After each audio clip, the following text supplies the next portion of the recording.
We're live! Welcome to Pokemon Black version. I am Cossak 11, and we're gonna do a Nuzlocke run, bitches! So here's the deal. I'm still doing the XCOM 2 campaign, but I'm only gonna do it on Fridays. I think it's gonna be... I think I need to do, from here on out, different game on Tuesdays and Fridays. The reason for that is because I'm gonna get burnt out on games otherwise. Especially since I've been playing a ton of XCOM 2.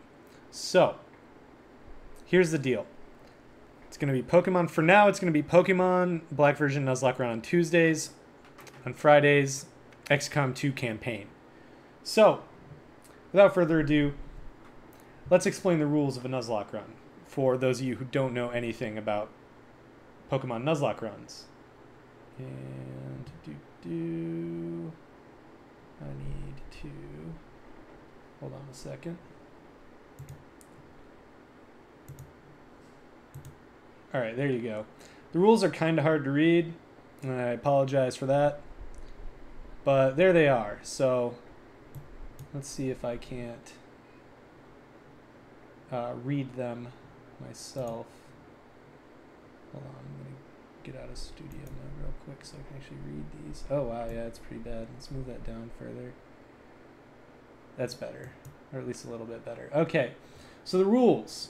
When a Pokemon faints, it is dead and can no longer be used. That's one of the basic rules. Oh, holy crap. It cut off a lot of my text. Oh no, I'm moving windows around. Stop that. That's not what I want. Here. God damn it. Fucking OBS. I need the rules text. There we go.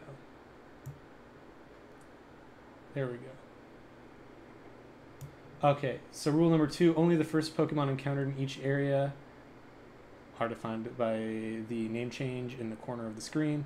It should be as defined, but I typed this out like 5 minutes before the stream started. Can be caught. If the first Pokemon encountered is a duplicate of one that I already have, then I can't capture it in the areas, and that area is done. It's burned. I can't use that area anymore. All Pokemon must be nicknamed. The starter will be defined by my last number of my trainer ID. You get the gist. Alright. Hide the rules again. And go back into studio mode. Alright, and I'm going to just pull up this. Alright, while I'm at it. Okay. Okay, so, Anthony. I stream DS footage by using an emulator. I use an emulator called Desmume. I don't remember how to pronounce it. It's DESMU_ME, which, if I already own the game IRL, is not illegal. It's not illegal to emulate it if you already own a physical copy of it, as far as I know anyway. And I do own a physical copy of this game, ergo, not illegal. But that's how I basically I stream the emulator. It involves a lot of layering of stuff in OBS. It's kind of a pain in the ass, honestly. That's how I got the two screens to be different sized, and also how I can move the screens around in my overlay. So let's actually start this shit. Hi there. Welcome to the world of Pokemon. Professor Juniper, aka the hottest professor, if we're being honest here. Because all the other professors are professors. Well, I guess that depends on your tastes, because if you're into guys, I bet Kukui would be pretty high on that list. But most of them are just old guys.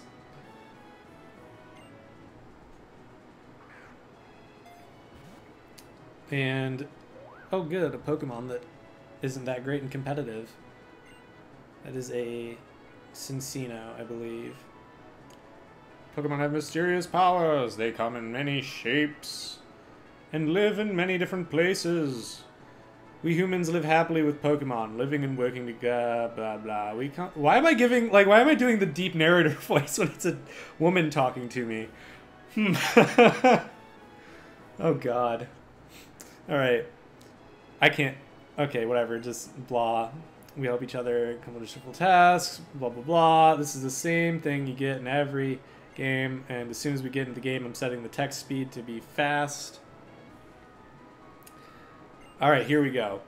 Are you a boy or a girl? I think today I'm going to just flip a coin. Let's find out. No, it'll be a boy. Yes. My name. So I think I'm going to go with the name that I usually go with for Pokemon games. Booster.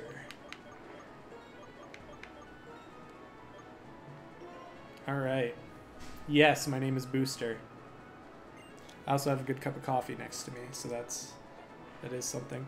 My two best friends. I don't know these people. They aren't my best friends. Sharon.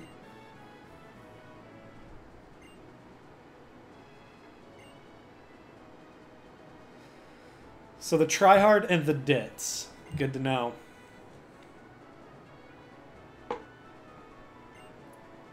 And thus the three stooges were completed. Yes, I know.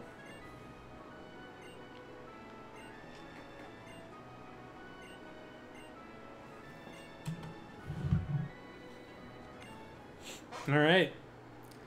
Spring.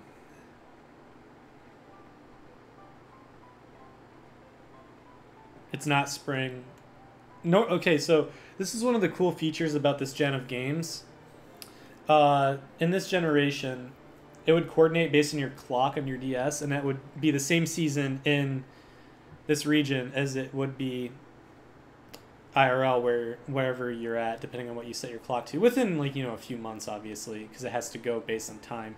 But since the DS clock for this isn't configured, as far as I know, it says spring. It's not spring. It's actually getting pretty close to the end of summer here.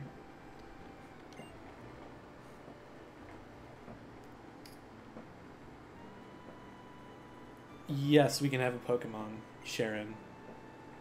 Although it is present on my table in my house on my birthday. So I don't know why you two schmucks get to share in that. It is? Do they just not have summer then? So maybe it is configured correctly. Maybe it's going off my PC clock, and maybe it's just the game is fucked. Maybe Nintendo doesn't know what seasons are. So, Mike is also doing a run through Black version. Hopefully the idea is I make it through Black version and then transition into White 2. Because that's the other part, like, of Gen 5. And I also own that. So then we can just transition. Yeah, the monthing is odd.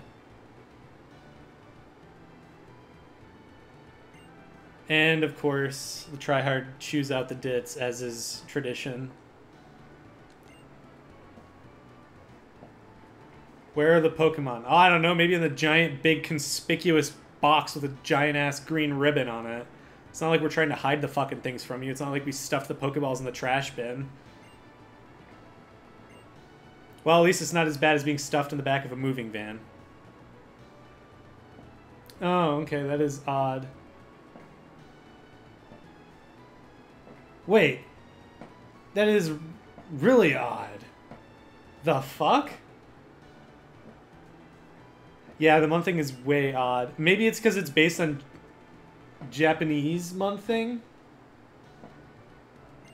instead of Western. Because the seasons might be slightly different in Japan. I don't know. Like, I don't know. Like, because it is based on how close to the equator you are and all that jazz. And, like, the general weather situation. So this is where... Okay, here we go.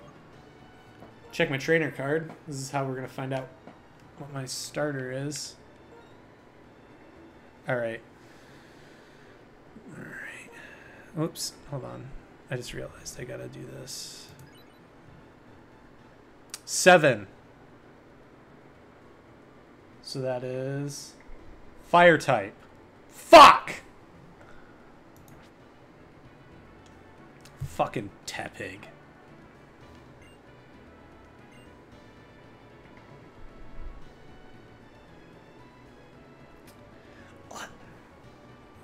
brought 3 Pokemon, one for you and one for each of your friends. Please settle your choices politely. In other words, in other words, Sharon, don't fucking kill the 2 of us so you can get the best of the 3.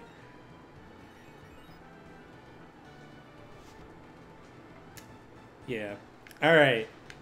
So, oh wait, I chose the wrong order for the numbers, but that's fine. I'll go with what I wrote down in my own rules. I'm not gonna, like, renege on that now, just because it would mean I would get an Oshawott instead of Tepig. A glorious samurai otter instead of the fucking sumo pig.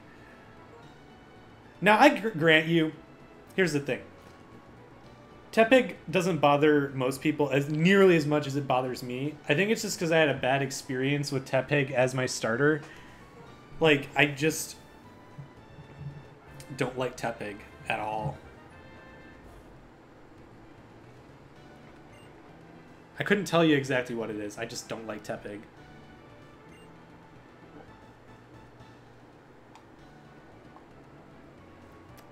Because, Sharon, you're the tryhard, but you're also the butt monkey of our squad.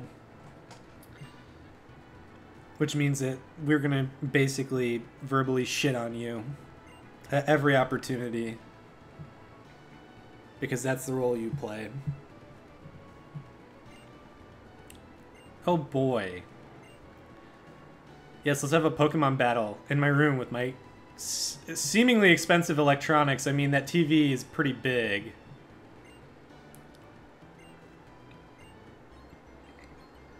And even relatively crappy laptops aren't exactly cheap. So here we go. Can I just say, though, one thing I do like about Gen 5, the music for the battle, I kind of like this, like, jauntier theme for the battle theme. I really like it. This is when they could start doing some more advanced shit with the music, too.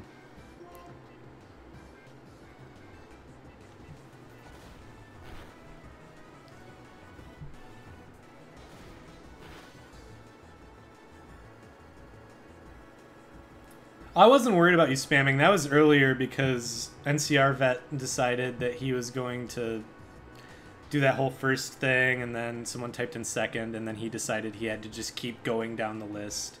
Which, I understand the enthusiasm, but it's vaguely annoying. So, as long as you're not doing that kind of shit, I'm not too worried. So yeah, welcome to the stream, Neon Flash Sparkatron. Sorry, it's kind of hard to read because my monitor, my second monitor, which is what I have chat pulled up on, is kind of farther away. So the text is kind of small. And you basically did no damage to me, so get wrecked.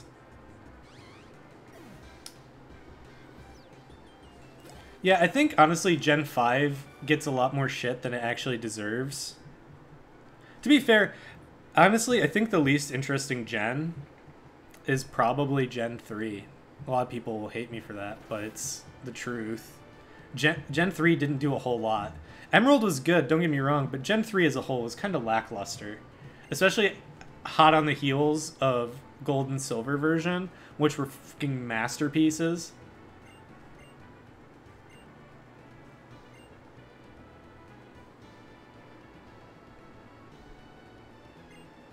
Yeah, you kind of fucked up my room, you dick. I hope the TV's alright. It stopped flashing, which means that something... means my TV might be broken. So I hope you're ready to pay the, like, $800 that probably cost. I don't know, like, what the prices at the time would be for a TV of that size. See, Sharon actually does do some useful things. I mean, but see, Gen 1 almost couldn't help it because Gen 1 was the first gen. Like, yeah, if you compare Gen 1 to everything else now, it sucks. But, well, I mean, I guess if you're also talking about gameplay mechanics, yeah, Gen 1 was broke as shit. Quick Attack was one of the most powerful early game and mid game moves. But, like, you know, when they did the remakes were fine. Leaf Green and Fire Red were fine. But I do think, but a lot of people do give Gen 5, especially the Pokemon design in Gen 5, they give it a lot of shit. Which is fair, because a lot of the Pokemon designs in Gen 5 were questionable. But I think Gen 5 has probably the best story overall. Yeah, that's true. The original Pokemon designs weren't, like, not all of them were winners, but there were good classic designs in there, too. Like, I mean, come on. Charizard is still one of the most iconic. Like, Venusaur is good. Blastoise is top drawer. I mean, come on, it's a turtle with cannons coming out of its shell. I mean, yeah, I do think that a lot of people are going to argue with you on this only because of nostalgia factor. Because a lot of, especially, like, me... Maybe not me personally, because I started with Gen 2. But I watched the anime before I even started playing the games, and... So, like, I do have a, like, kind of attachment to Gen 1 because it was what started me on my journey sort of thing. And so a lot of people have the rose-tinted nostalgia goggles for most of Gen 1. And that rose-tinted goggles can block out quite a bit of shit. So I think, yeah, objectively you're probably right. But a lot of people would definitely argue with you on that front. I still think Gen 3 is probably one of the worst, though. Also, the fucking horns. Fucking digitized 8-bit horns. The soundtrack for Gen 3, I think, is one of the worst. So, I think, let me think. Best soundtrack, though. Gen 2's is really solid. I like Gen 2. Gen 1 was pretty good. In particular, the champion theme for Gen 1 was pretty sweet.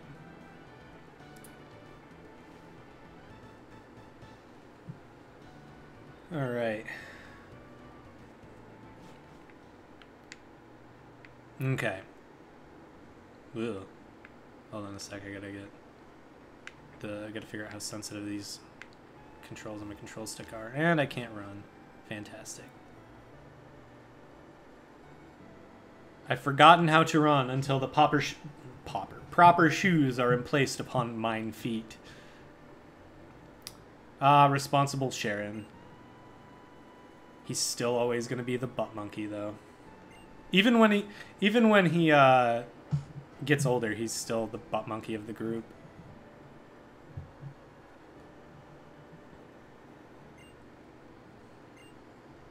See, this mom is not like my mom. My mom would have been like, so you trashed your room, messing around with your combat pets. Yeah, no, you're cleaning that shit up. I mean, she wouldn't have sworn, but... She wouldn't have cursed, but she would have said, yeah, you're cleaning that up. That's your mess, you're cleaning it up. I'm not doing it. Like, she wouldn't have blamed my friends for it either. She'd have been like, you should have known better. And I should...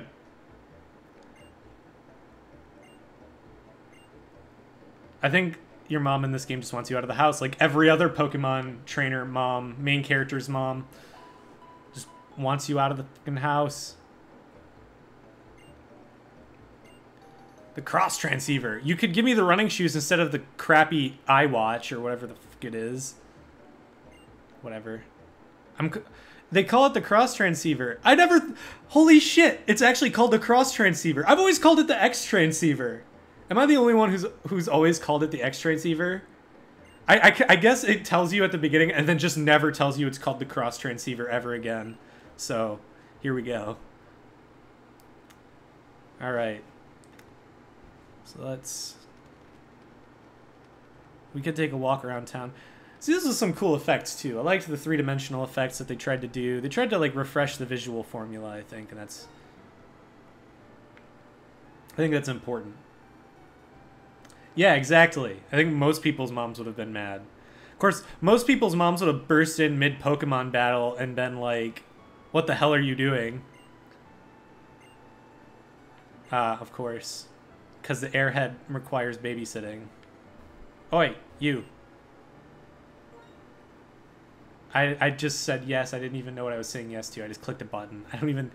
She could have asked me to give her all of my money, and since I was clicking through A so quick... Ooh! So this is an interesting subplot in the game, by the way.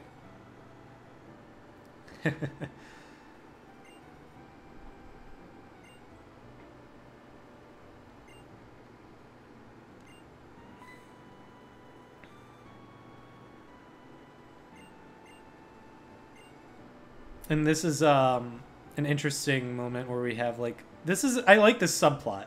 This is one of the reasons I think the story for this game is better than most of the other Pokemon games.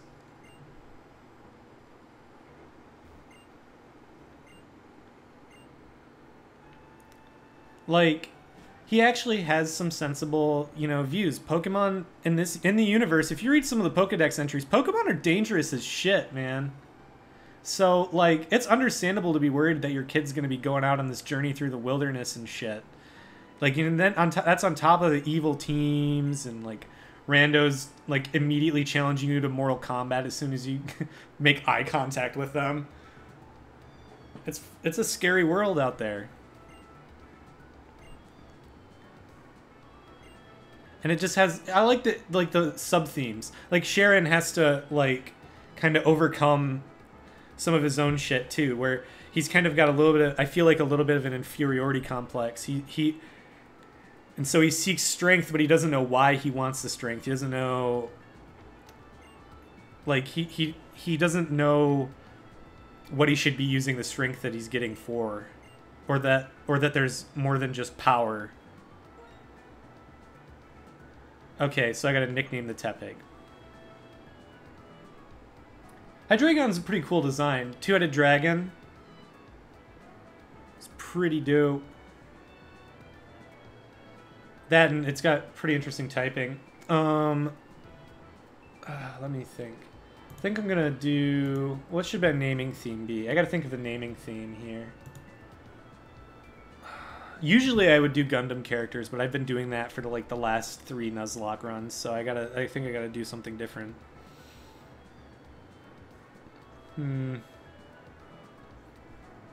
What about Bleach characters? Because there's a ton of Bleach characters. I'm not going to run out, probably. So, Bleach character list. I just need a list. This'll do for now. This'll do for now. Alright.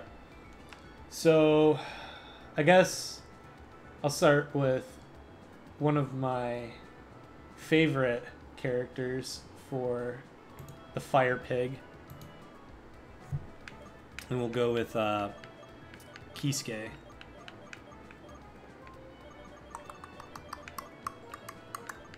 Kisuke Urahara. I may have pronounced that wrong. It's been a while since I've watched Bleach. Bleach is such a tragedy. Honestly, there's so much potential there that wasn't realized, like in the anime and in the manga. Although I'm glad the anime jumped ship when it did, because the rest of it wasn't worth turning into an anime. The rest of the manga, yes. I know I came up with the name. Well, I didn't come up with the name, but I named it that. So yes, of course it's a good name. For the Pokedex, right? Ah, yes, Sharon, the pseudo-intellectual. And this is... Okay, so this is a niggle that I had about your kind of rivals, or your, I guess, your group of friends in X and Y, is you basically have all 5 of them, or at least most of the character traits of all 4 of them, consolidated into 2 people, and it makes them way better characters. Like, they're actual characters and not just one-dimensional cutouts that do the same things every time you see them. Because the only character that wasn't completely, like, one-dimensional and actually had some, like, development, in my opinion, out of the 5 was your main rival, your main combat rival. I cannot remember his or her name off the top of my head, because I haven't played X and Y in a while, for that matter. Who is Bleach? Bleach is an anime. And there is no one in it actually named Bleach. I think the idea is that the main character has like bleached hair, so that's what they're going for with the name. I don't know. I didn't like. I haven't read up on any. I'm sure he explained it in an interview or something, but I didn't read any of them, so or like read the transcripts or watch any, so I don't know. But it's an anime slash manga that was really popular in like the, I'm gonna say the late 90s, like early 2000s. It had like 5, maybe 6 seasons of anime, although technically only actually 3.5 that were canon or something like that. And then the manga went for far too long, or not long enough, depending on who you talk to.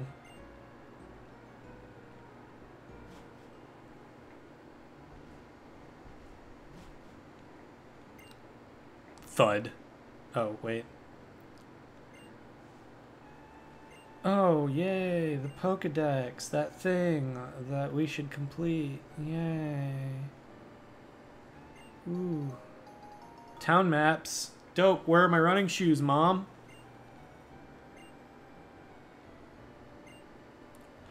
Again, why are my friends getting these things? Don't get me wrong, I appreciate the gesture, but come on now. All right.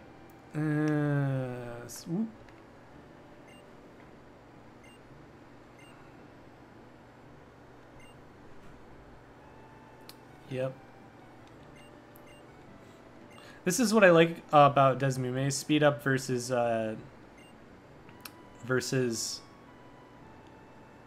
VBA's Virtual Boy's setup or speed up, because Virtual Boy just goes like from 0, or like, which is like normal speed, to holy fucking shit, we're going way too fucking fast here.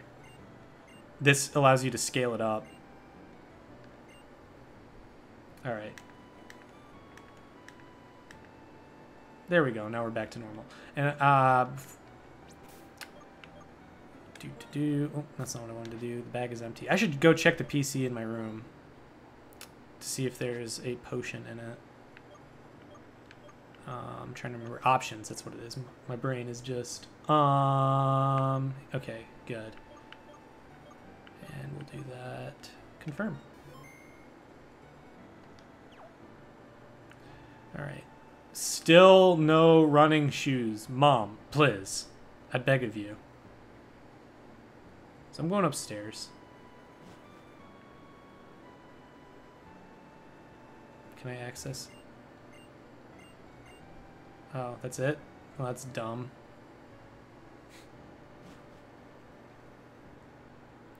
And off we go, out the door. And now our heroes start their Pokemon journey. And here we go.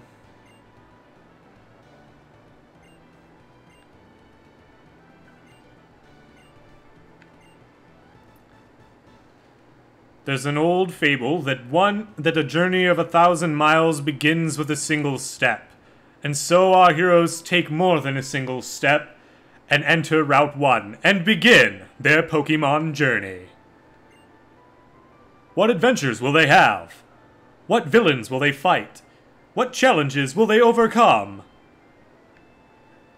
in their adventures? Find out with me here on my stream. Like and subscribe. Now that everyone's here, I'll explain. You will you? Woohoo! Too bad it doesn't actually give you any of the data. You have to actually catch the damn things to get all of the data. Which makes sense, to be fair. Although it was really confusing as a child, because as a child I'm like, can you just do what they do in the show and like scan them and get all the data? Like, why do I have to go through the effort to catch them? Pound! And he's got him with the ground and pound! He's on low health. I don't think the Patrat can stand up to the Pokeball. Here he goes! He's going for the pin! 30? Jesus, woman, are you made of money?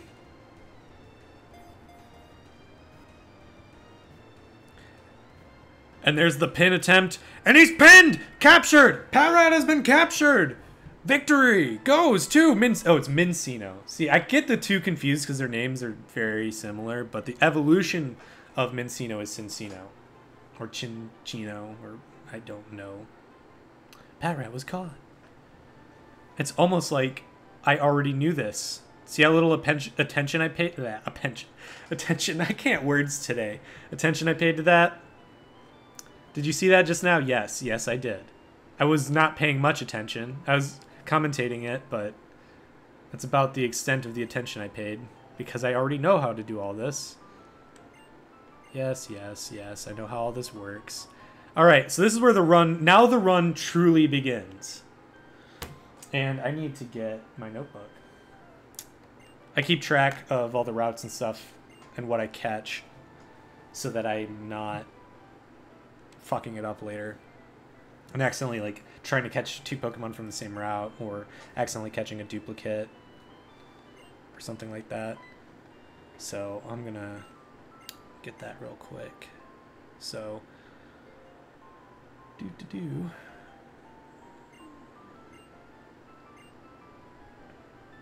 okay. Well, that's not gonna happen for me because I'm only catching one.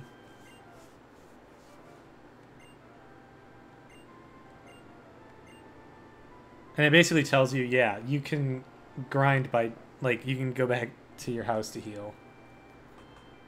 Alright, so real quick, I'm going to go grab that notebook. I shall return. I might even start another, I might even plug in another K-cup so I can keep the coffee flowing.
And I return.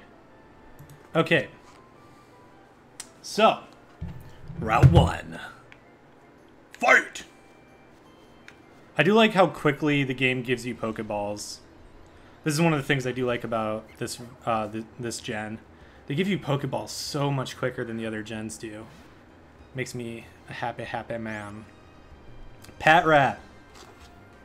Now let's hope I don't accidentally KO this fucker. Because it can happen. it has happened on occasion. So first, so Route 1.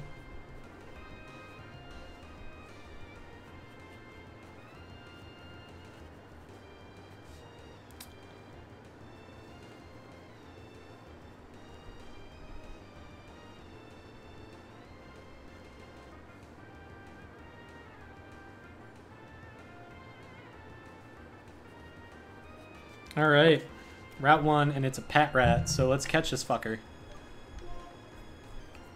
Hello, Pat Rat. Get wrecked.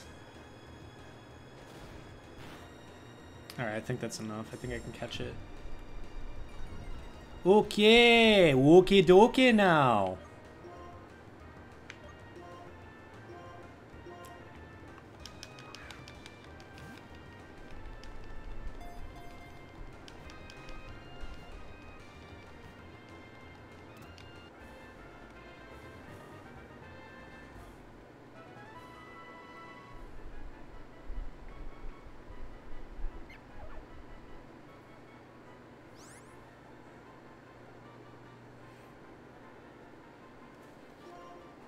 And give a nickname. So, Pat Rat is kind of useless. So let's name it after a useless person in the Bleach universe. I'm talking, of course, about Orihime.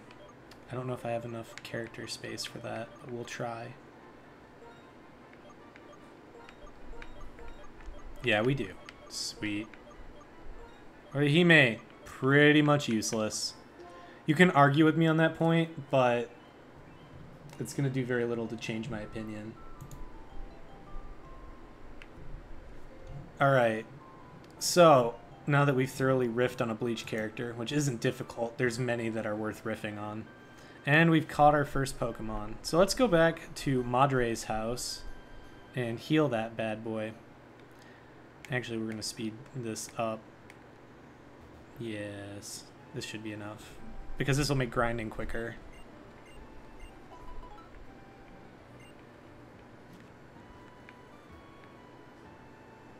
Since I don't have running shoes. Oh, I wish I had caught a Lillipup instead. Lillipups are way cooler. Oh, get tackled. Alright. Okay.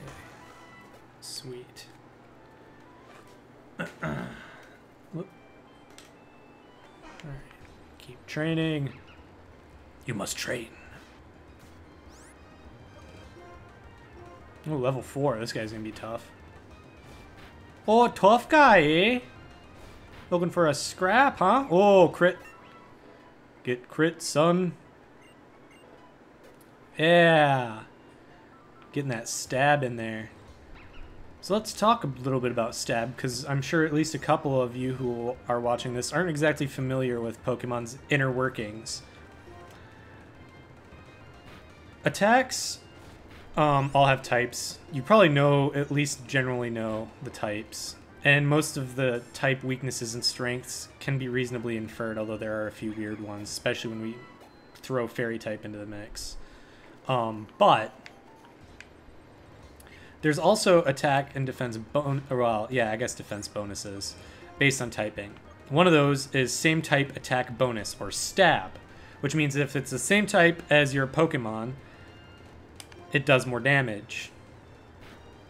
Boiled down to its most simplest form anyway, that's the intent behind it. So stab is very useful. It's usually to your benefit to keep at least one offensive move that's the same type as your Pokemon in its move list.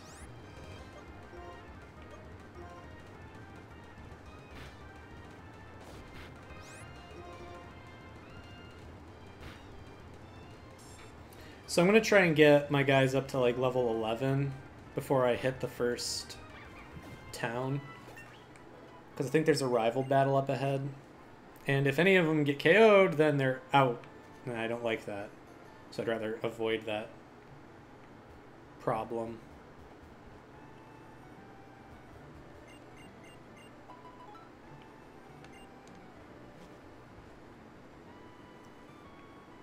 I think my coffee's done brewing, but I'm not sure. I'll go check on that in a bit.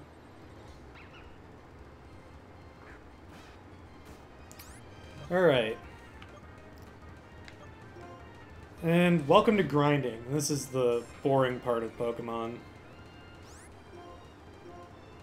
Although you do have to keep an eye on what you're doing. See, when I'm just doing a regular run, no Nuzlocke or anything, which is more rare than it used to be nowadays, but when I'm doing a normal run, I usually just kind of chill and turn my brain off and not really pay attention. If my Pokemon gets KO'd, whatever, I'll go back to the town and fix it. But when you're in a Nuzlocke run, you have to at least kind of vaguely at least pay like a quarter of your brain's attention to what you're doing, because you could accidentally get your Pokemon killed, and that's a no-no. It's happened to more than one Nuzlocker on more than one occasion. I think just about every Nuzlocker I know has a story about doing that at least once.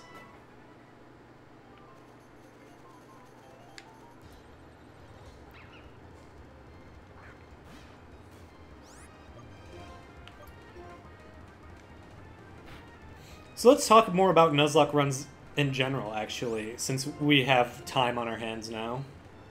And this is going to take a little while. So how did Nuzlocke runs start? Well, as far as I can tell, they started with a comic called Pokemon Hard Mode. I don't remember exactly when the comic started, but you could say that the genesis of Nuzlocke runs, because that's where the term Nuzlocke run came from, is from back then, when that started up. And basically it was a guy doing a run through, I think it was Emerald version, it was Gen 3. And he's the one who set down the rules. These are self-imposed rules to make the game more difficult.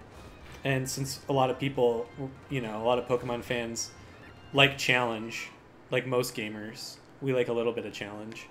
A lot of the hardcore audience of Pokemon latched onto the rules, and now there's a whole fucking suite of different types of locks. Like there's soul locks. If you actually, on my channel, there's a playlist for a weird type of soul lock that we had to kind of come up with our own rules for, called a triad lock, tentatively, until we come up with a better name for it. And actually, I'm part of a Discord chat that maybe I'll link to if there's enough interest for it among my subscribers. But I'll mention it now. It's the Nuzlocke Challenge League, where we do weird Nuzlocke challenges and you get scored based on your performance. And it's not, I mean, it's kind of competitive, but it's not really competitive. There are prizes, but it's mostly just getting to choose what the next run is and all that kind of stuff. It's not any actual physical prizes or anything like special. Like, it just basically means you get to dictate the rules, and like depending on what place you get and what game is the next run. But yeah, there's a whole tons of different types of Nuzlocke run, and I actually really enjoy it because it adds, like, it kind of reminds me, it gives me the same sense as XCOM does, where in XCOM, especially when you're playing Iron Man difficulty, this is why people play games like XCOM on Iron Man difficulty. Or not, I guess not difficulty, but Iron Man mode, where it means your decisions have more weight to them. One wrong move could send one of your guys out permanently, and that could devastate your campaign. It could ruin your Nuzlocke run. And so, like, one bad damage roll, or, you know, like a Fury attack hitting one less time than it should, you know, or than you would normally expect. Like sometimes you roll the dice and you succeed, and it feels so much more. It feels so much better in a Nuzlocke run. Everything gets heightened. The risks become greater. The rewards become more tangible, I feel, in a Nuzlocke run. And I think that's why a lot of other people who do Nuzlocke runs enjoy them. That's the thing with Nuzlocke runs. Most people either like doing Nuzlocke runs or will never do a Nuzlocke run. Or maybe they'll start one and then realize it's not that for them. So, but most of the time, if you do like your first Nuzlocke run, after that, you're usually either hooked for life and like can't play another Pokemon game without Nuzlocke running it, or you're just gonna go back to the normal way, and you probably maybe will try it like later. But most people I've found who like stop doing Nuzlocke runs after their first, or during or after their first run, don't come back to doing Nuzlocke runs, which is fine. It's a game that you should enjoy however you want to enjoy it. And I think Nuzlocke. I'm glad that Nuzlocke runs came into existence because it's given me a whole new appreciation for Pokemon. Not just like Pokemon in general, but like there's Pokemon that are like all-stars in my Nuzlocke runs that I would normally never consider using, let alone like never consider catching, let alone using. One mainstay of my Nuzlocke runs has been Zubat, and by extension, god damn, this is the only bad part about speed up. There we go. We're doing switch grinding, which for those of you who don't play Pokemon at all, switch grinding is when you take a lower level Pokemon out front, and you have him maybe fight, and then if it's too much, like in this situation, I think I'm probably going to pull him back because he's being outsped, and there's a good chance he's not going to live. And he's going to switch back, and Kisuke is going to finish this guy off, but the other guy's going to get some experience. Boom. Switch grinding, at least in the early game, is definitely one of the more efficient ways, and it's kind of one of the most efficient ways to get lower level Pokemon up to snuff. Ooh, yeah. I was not paying attention. See, I turned my brain off, and this is what happens. Alright.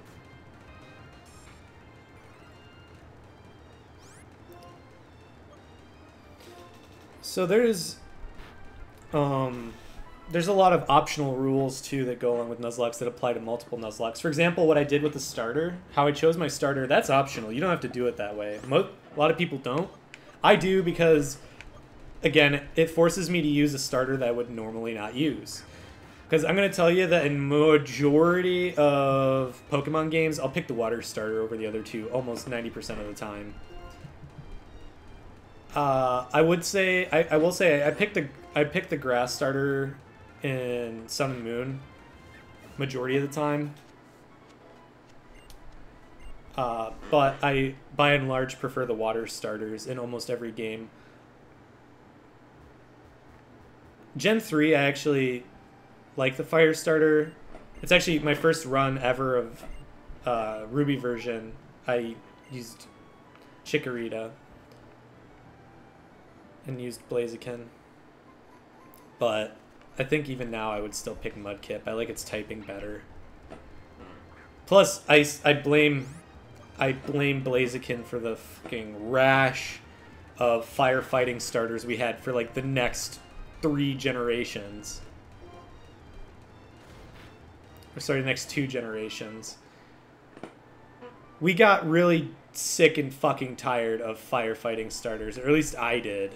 I know quite a few others who did as well. I think that's maybe why I had more animosity for Tepig, is after, like, Blaziken was good in terms of like stats and all that stuff, and it made sense at the time. And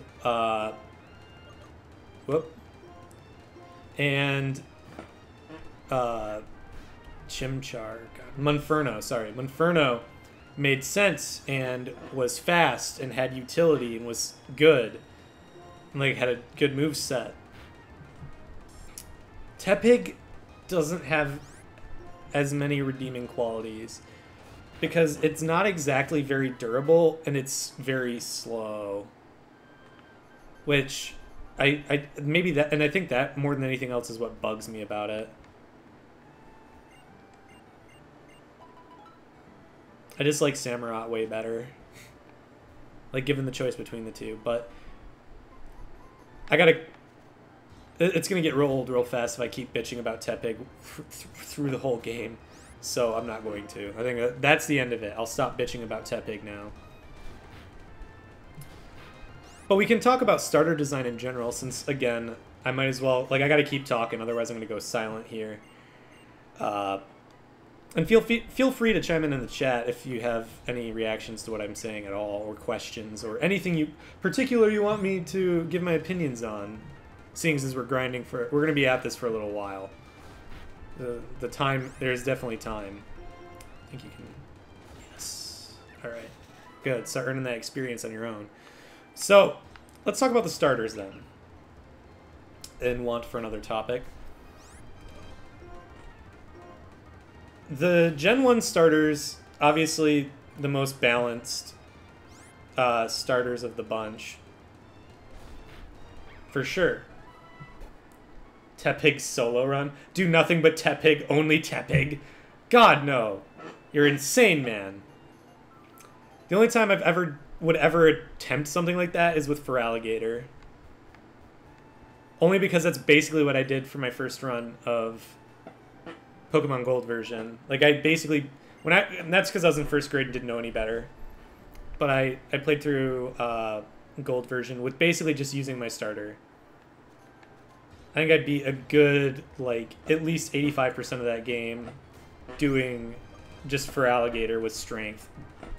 Destroying everything in my path.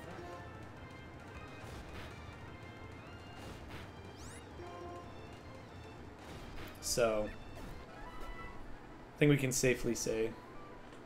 Oh yeah, Feraligatr is the best Gen 2 starter. Don't even get me started on fucking Meganium. One of the worst starters. It has... Okay, so Gen 2 starters are one of the weakest parts, honestly, of Gen 2. Feraligator's awesome. And honestly, I like the design of Typhlosion, but Typhlosion isn't great. They're just not stand out. Yeah, all the water designs are pretty solid. In fact, I can't really think of any bad, truly awful water designs. I think all the water starters have been pretty well designed so far, both in actual design and in also their functionality. Honestly, I think the least functional in like terms of just generally like objectively in comparison to all the other starters, I think Feraligatr is still one of the weakest water starters.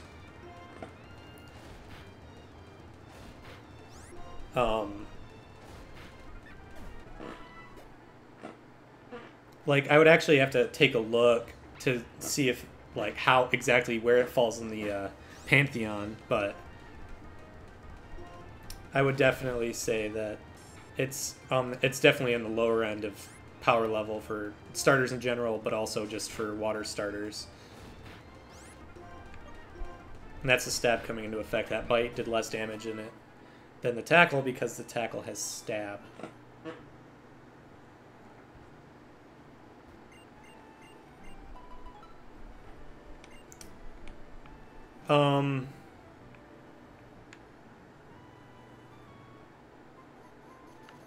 And for those of you who are watching this in the recording, I'm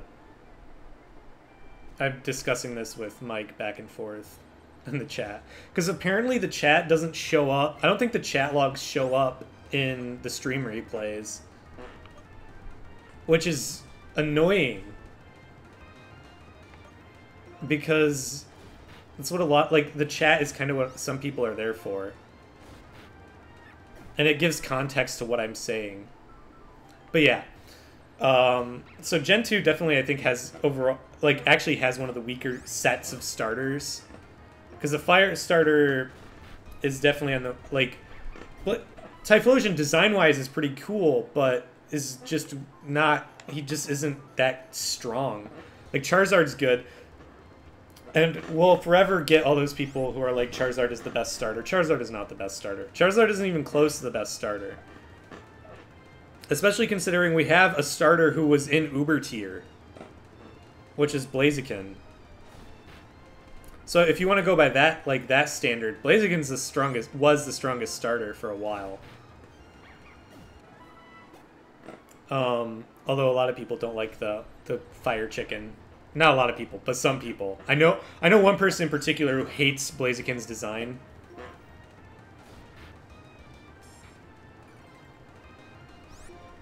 I actually kind of like Blaziken's design, if I'm being honest. Mainly because of the ridiculousness of it. But if you want to talk about one of my favorite designs and overall themes for a starter design, I do really like Incineroar as a heel wrestler. Because it's just so funny. Like, the heel wrestler Pokemon, it's fantastic.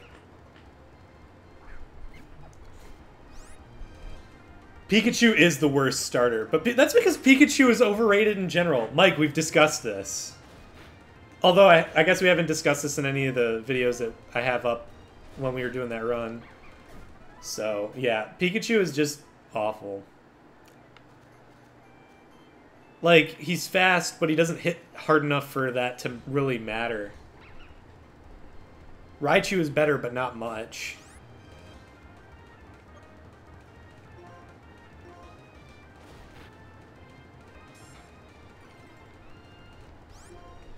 This is actually a big, long discussion that Mike and I had. It wasn't really a discussion so much as us mutually agreeing for about 5 minutes and mutually griping for about 10 more minutes while we were at Anime Midwest.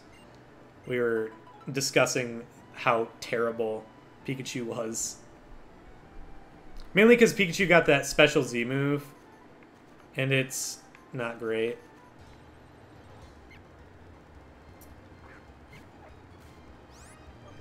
Yeah. But yeah, it should be noted, there's a lot of people don't realize this, but competitive Pokemon is surprisingly deep. Also, my coffee, I think, is getting cold. I'm gonna go grab that real quick. That'll take me like 10 seconds.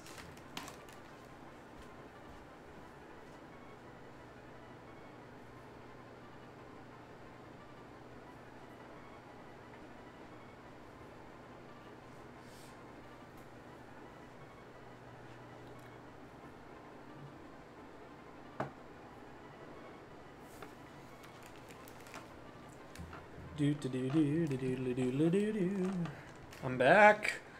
Got my coffee. Didn't go cold. It's actually the perfect temperature, so yeah, there we go. That's always nice. This is my 3rd cup of coffee today, by the way. But it's mainly because I've had kind of like a vague... the weather is kind of like that weird spring slash summer turning into fall weather where it's rainy but not always rainy, and it's kind of humid, vaguely humid but not like super humid, and the barometric pressure is all over the place, and that fucks with my head so bad. So I've had like a nigh constant minor, like very, very small headache for like the past week, and my head has just been like fuzzy. So I'm using coffee. The caffeine expands consciousness. The caffeine must flow. The caffeine facilitates space travel. It does not. I mean, maybe it does. I mean, I'm sure there was lots of caffeine ingested by NASA when they were working on space flights and stuff. So, I guess you could maybe say that's true.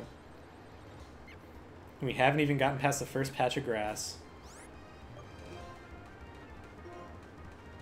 Welcome to Pokemon. Welcome to grinding.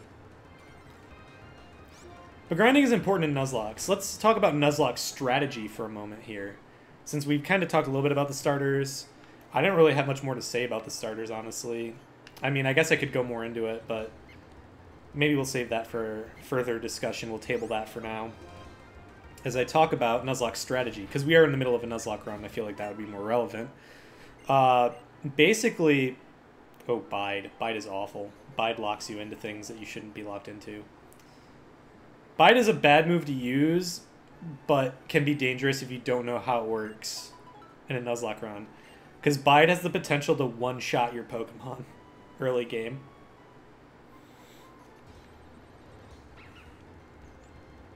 Anyway, so that's one thing to know. Know how Bide works. And I'll explain how Bide works when we actually run into a Pokemon that's using it against us. Because I'm not going to use it. Um, but Nuzlocke's strategy. Let's talk about that for a minute. First thing, you have to be careful with your money. You have to be a lot more careful with your money than you would, say, normally, because you can't go back and catch things. Because if you KO the first Pokemon you run into in a route, you burn that route. That route is done. You can't use it again, whether you catch anything or not. There's some optional rules that make that easier on you. And if it's your first run, yeah, I would say that might be a good idea. Because until you kind of figure out a rhythm for how you do Nuzlocks, because everyone approaches Nuzlocks slightly differently. Like, Mike and I have slightly different approaches to our Nuzlocke.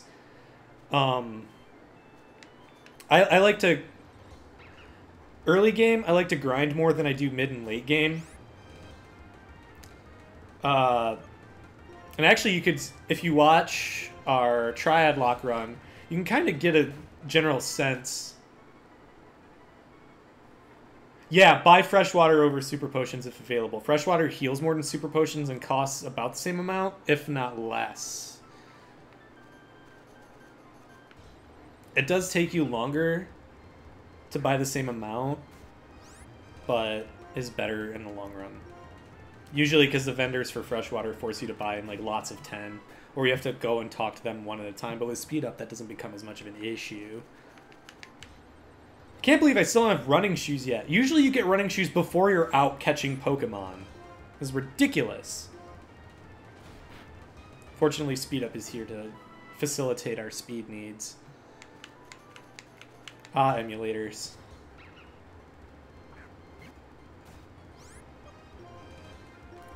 But grinding is an important part of your Nuzlocke strategy. And it's all going to depend on how much... not necessarily how much challenge you want, but part of it's going to be how much recon you've done on the game you're playing. For example, I recently was attempting, for the Nuzlocke Challenge League, I was attempting a wedlock, which I'm not going to get into, of ROM hack of Fire Red that basically put all the changes that they put into Omega Ruby and Alpha Sapphire and put them into Fire Red.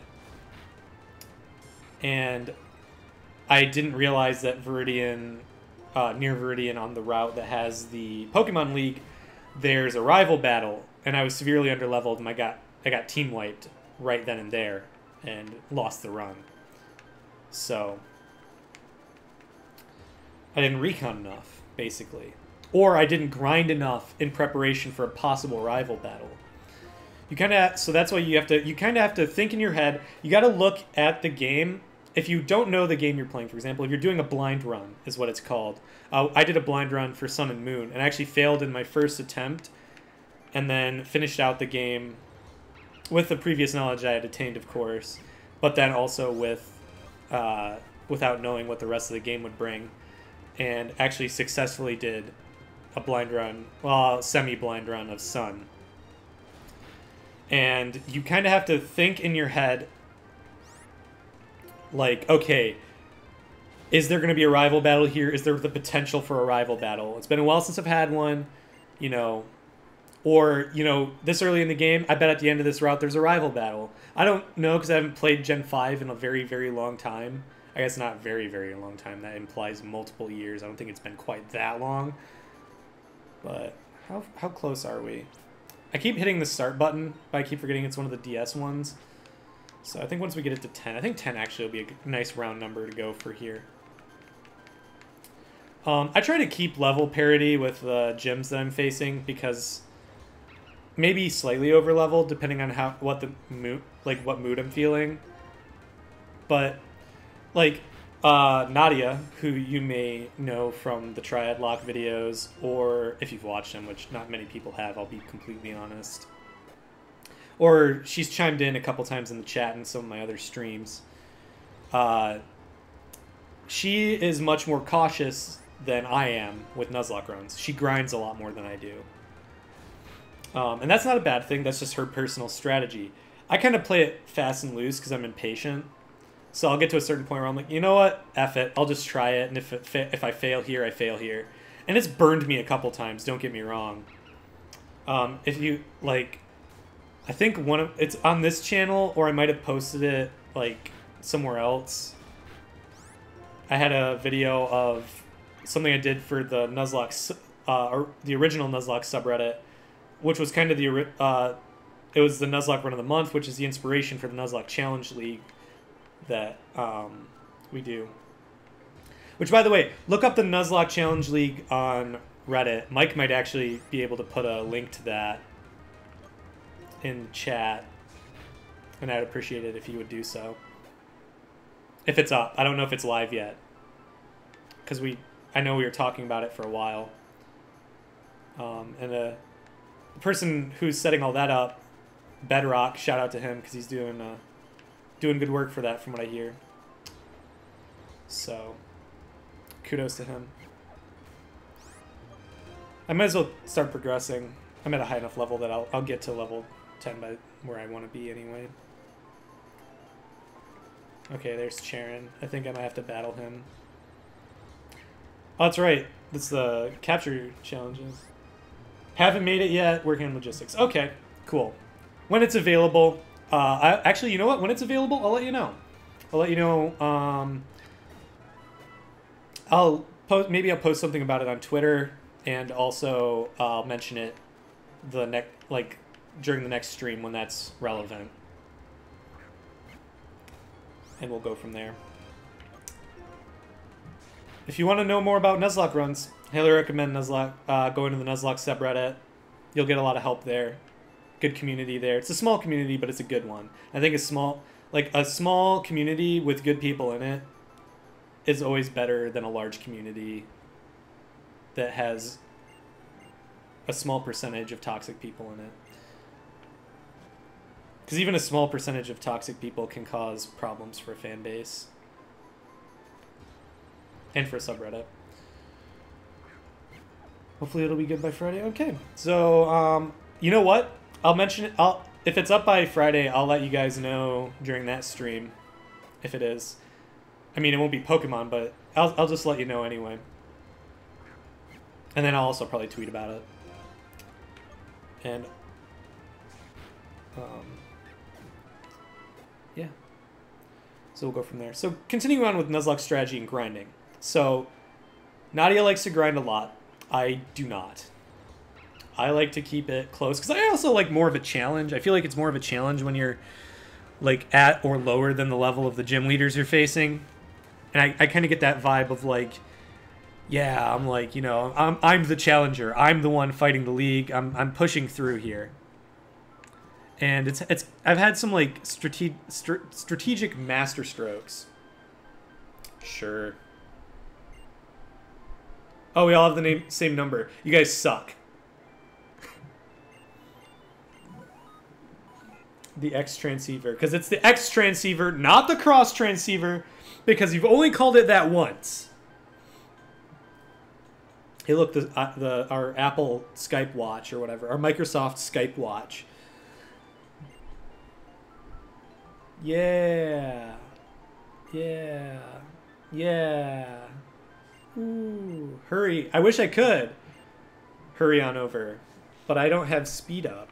Or, I mean, I do have speed up, but I don't have running shoes. Mom. I don't know if your mom gives you the running shoes in this game. I might be wrong.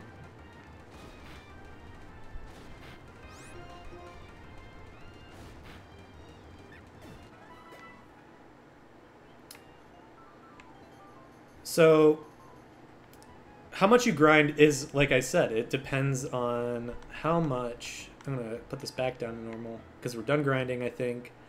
It's close enough to 10 that I don't really care. See, this is, now you know. This is what I do. All right. So we're traveling with Pokemon. Yeah. Follow you. Okay. Okay. And into the Pokemon centers. And this is one of the best innovations of Gen 5. The Pokemon Mart and the Pokemon Center are the same fucking building. Because I can't tell you how much in the older versions, sometimes you're running around like, where the fuck is the Pokemart? And some of the smaller towns in some of the older versions, the Pokemart isn't even a blue roofed building. It's literally just a fucking shack that looks like all the other buildings. There's at least one town that does that, and it frustrates me. And this makes it a lot easier. Everything's all in one place. So let's get those heals going, yeah?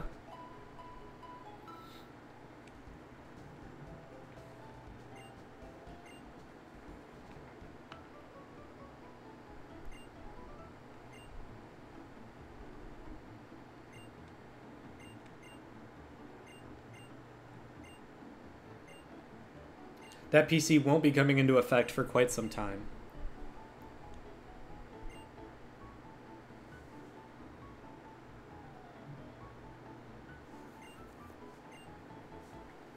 Someone. How mysterious. Brrr. I can't do the throat roll right now. The R, I can't roll my R's right now for some reason. Maybe it's because of all the coffee I've been drinking. It's kind of drying my mouth out a little bit. Mysterious. What should I buy? I don't know. Potions and Pokeballs. And here we go. Next part of Nuzlocke Strategy 101. Balancing your healing item purchases with your Pokeball purchases, because both are equally important. So, I could buy 20. I'm not going to buy 20. And starting in, I think it's Gen 3, but I could be wrong. Always buy, if you're going to buy more than 10, always buy in lots of 10. Here's why. Because you get a Premier Ball for every 10 you buy. Now, if you ever buy more than 10, it will only give you one Premier Ball. It won't give you a Premier Ball for every 10. So what you should do if you're buying, like, say, 20 Pokeballs or, like, you know, like something like that, a multiple of 10, buy them in groups of 10. And you'll get more for your money. It can save you money in the long run. And then potions. And we are definitely going to buy them. And I'm actually going to bankrupt myself. Although I don't know how many more Pokeballs we're going to need than that. Because Pokeballs become swiftly superseded by Great Balls. Sounds like something's going on in the plaza. Well, let's have a little look-see. I agree, nondescript gentlemen. Let's have a look-see. Holy shit. I had no idea that the Pokemon Supremacist Rally was today. I am representing a terrorist organization. Today, ladies and gentlemen, I would like to talk to you about Pokemon Liberation. I'm sure most of you believe that we humans and Pokemon are partners, that have come to live together because we want and need each other. However, is that really the truth? Have you ever considered that perhaps we humans only assume that this is the truth? Pokemon are subject to the selfish commands of trainers. They get pushed around when they are our partners at work. Can anyone say with confidence that there is no truth in what I'm saying? No way. Yikes! I don't know.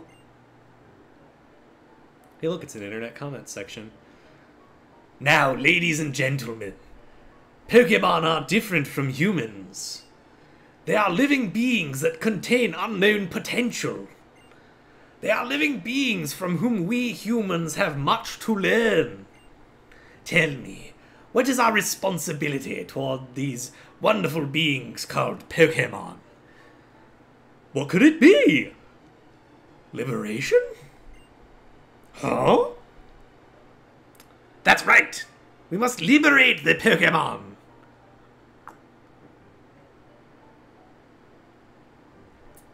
Had to take a drink of coffee there. Then and only then will humans and Pokemon truly be equals. Everyone, I end my words here today by imploring you to consider the relationship between people and Pokemon, and the correct way to proceed.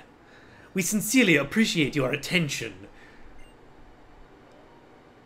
Take down the banners. 10 hop! March! Hop, hop, hop, hop.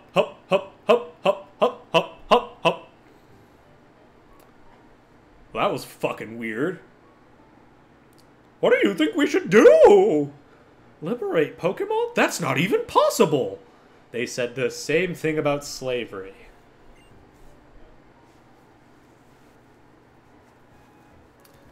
And then we have this guy who is your like almost awkward stalker. Your Pokemon, just now it was saying, slow down, you talk too fast. Pokemon talking, that's an odd thing to say. Yes, they're talking. Oh, then you two can't hear it either. You both are scrubs. How sad. My name is N. I'm fucking creepy as shit. My name is Tryhard. You are not Sharon, you are Tryhard. This is Booster. Don't fucking speak for me, bitch. I'll kick your ass in a Pokemon battle. We were asked to complete the Pokedex, and we just left on our journey. My main goal is to become the champion, though. That's not gonna happen, Sharon. Hate to tell you this. The Pokedex, eh? So, you'll be going to confine many Pokemon and Pokeballs for that, then. I'm a trainer, too, but I can't help wondering. Are Pokemon really happy that way? That depends. If you look at the fan art where the Pokemon have like these lounge apartments inside the Pokeballs, which I feel like should be canon, because that'd be hilarious. Oh, wow. Holy shit. Random battle time! See, this is why we grind. Purloin. Purloin. I see what you did there, Game Freak. And you can see I'm vastly overleveled, so... Battle! I have been scratched. Legasp.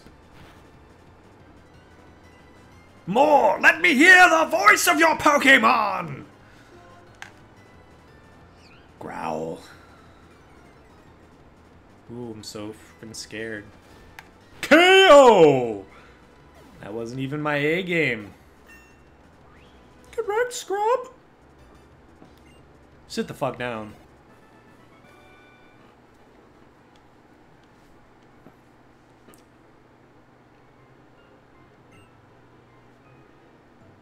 As long as Pokemon are confined to Pokeballs, Pokemon will never become perfect beings. I think that's what I need to go for. Yeah, I think that's the voice. I have to change the world for Pokemon because they're my friends. What a fucking weirdo. Yeah, Sharon E is a fucking weirdo.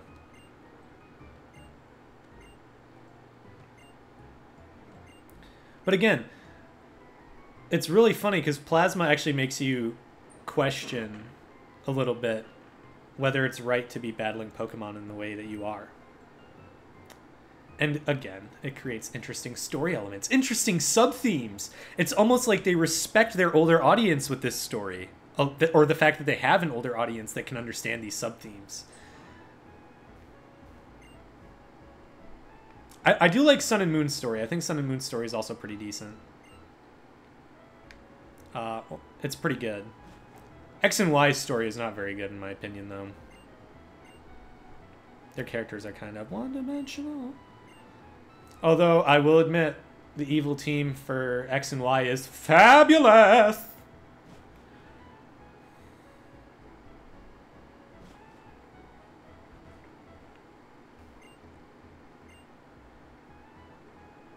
Yes, I understand. I've played Pokemon games before, old man. Let's see what's up these stairs. What's up, brah? Pensively looking around, I see. That's cool. I still don't have running shoes. Oh, cool. Yeah. This is a cool little thing they added, too. Check this out. Yeah.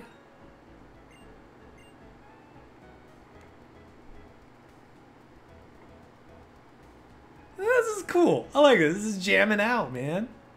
I love it. It's fantastic. A nice little Easter egg that I quite enjoy.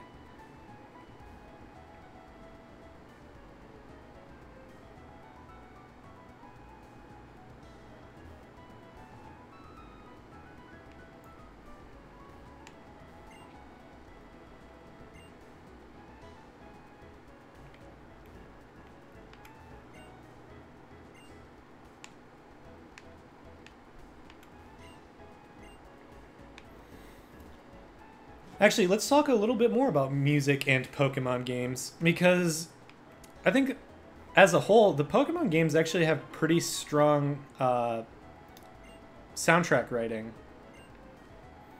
Pretty strong composition. The reason for that is there's fire. Ah, or grass, I mean. Oh. Let's see what happens if I win. Oh, it's a way to teach you the basic rock, paper, scissors of the first 3 types. I already know them, though. Let's see. What else is there? Should probably check more. And see, this is another strategy element that you do need to take into account. Is you should thoroughly explore every city.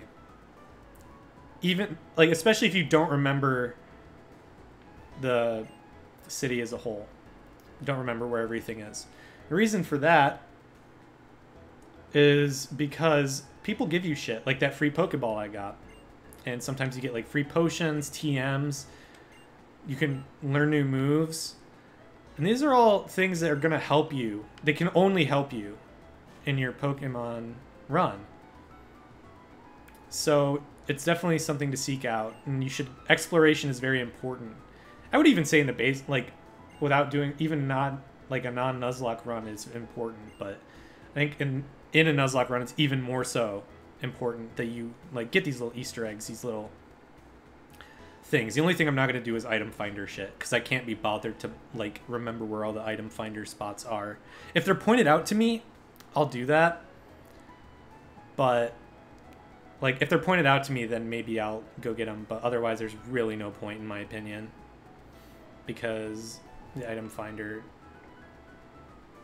like, it's not, like, I feel like it's too much effort for too little gain. Yep. So that's good. Alright, so we're on the next route. Route 2. So let's see what we can see on Route 2. Now I'm gonna have to be careful here on Route 2, because I don't want to KO the first thing I run into. And this is the disadvantage to grinding, to early game grinding. And it's something you're going to have to be careful about. Obviously, you'll have more options in the... Oh. Fucking X-Transceiver. What do you want? Oh, hey.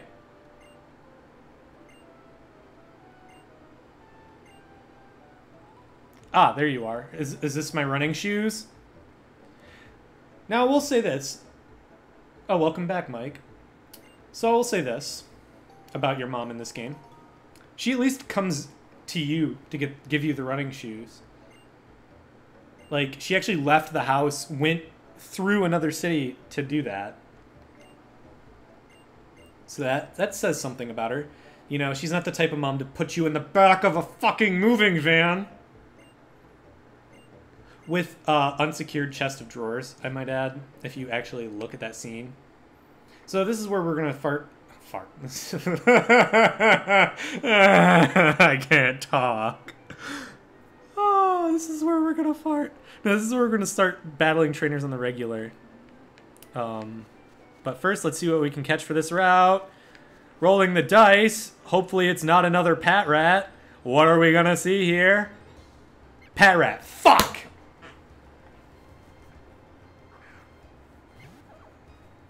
So no capture for this route. So that's a bummer. So KO times. Get wrecked, Sonny. Ooh, bite. Never heard that one before. Get fucking wrecked. Indeed, Mike, I shall. More coffee. Or rather, I'm drinking more coffee, so just a second.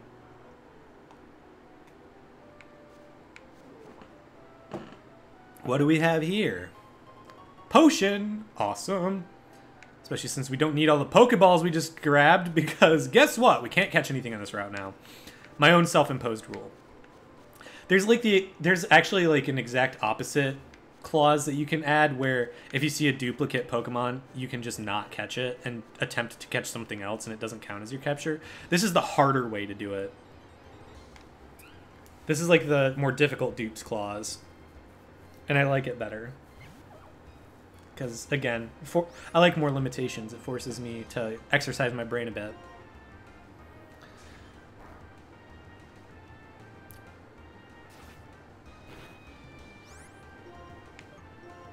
I thought about actually randomizing this run to add additional challenge, but I'm already doing one randomizer run, and the whole reason I'm doing this is because, like I said, because of like the weather fucking with my head a little bit, and also just like the weather, and I think it's also partially allergies a little bit too.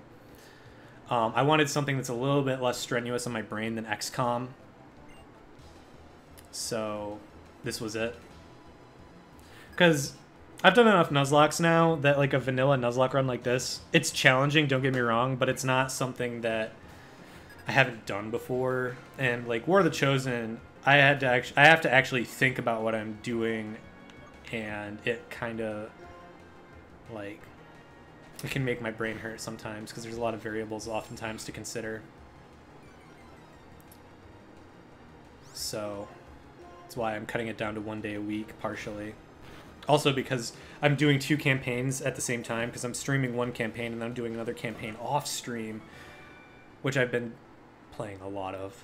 I'm actually way farther in my off stream campaign, as you might expect, because I'm only doing things in the stream campaign when I'm streaming. What do you want? Okay, yeah, sure.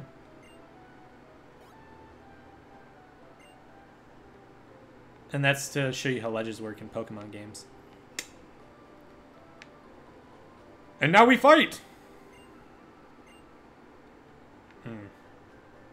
Except that trainers are on the road, so that logic is very flawed, sir.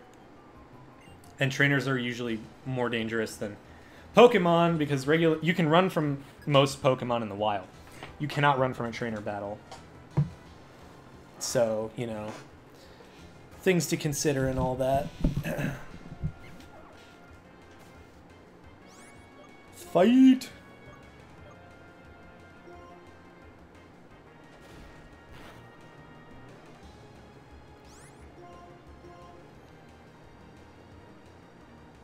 So I think before the first gym leader, we want to be around level 14. I think sounds about right. I think I'm going to try and at least get to the first, at least beat the first gym leader on this particular stream.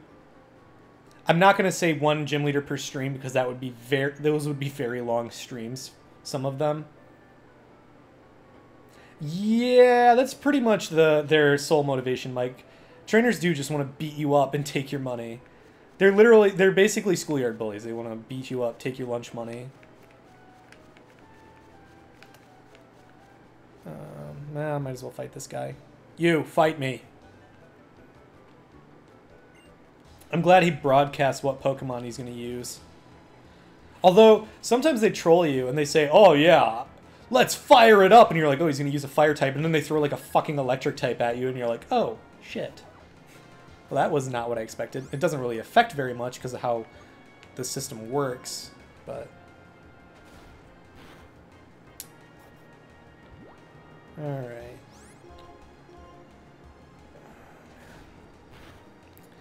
It's funny because despite how much I like 5th Gen's story, I have only played through the games like maybe once or twice. Detect, yes, that would actually maybe be more useful. So let's get rid of Leer. Oh no, Leer can actually do useful things. We're gonna get rid of Bide, because Bide sucks. Because Bide basically requires you to tank 2 hits to do damage, and I just don't think that's a good trade in my opinion usually. I think the first gym leader is actually normal type. Oh, I think this is a rival battle. See, I like the more complex compositions. Oh my gosh, that was... I completely got off track and forgot what I was talking about with music. So, the battle theme in this game sounds very different than the original battle theme of Gen 1, for example.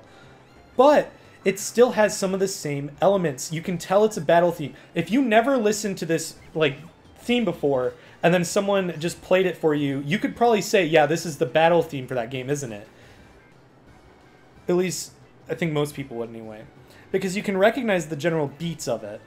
Right here. Like that little... This little element right here, it's very similar to the breakdowns, or like, you know, the same sound elements, the same sound bites. You can kind of feel the same thread in there. And it's got that continuity in every soundtrack. So even like Gen 3 that's overloaded with 8-bit horns, you can still tell that it's a fight theme. And you can, like, and, you know, the town themes sound very similar. The Pokemon Center theme largely never changes. There's, like, a little bit of elements sometimes added in to spice it up. And we're just going to burn this thing. Because Kisuke hasn't been getting the love he deserves. As my starter. Boom! And that's one of the things about Pokemon as a whole that I really like. The soundtracks, each soundtrack is distinct. If you were to listen to all the battle themes, like, I could probably,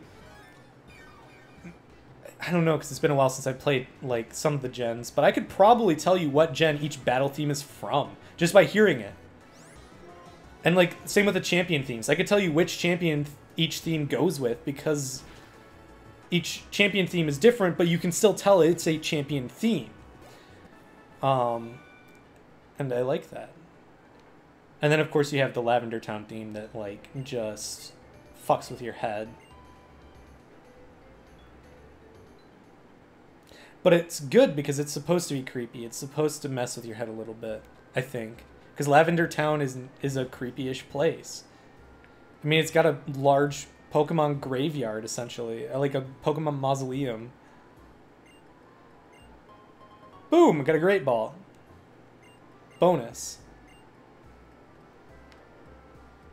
And this is why you talk to people.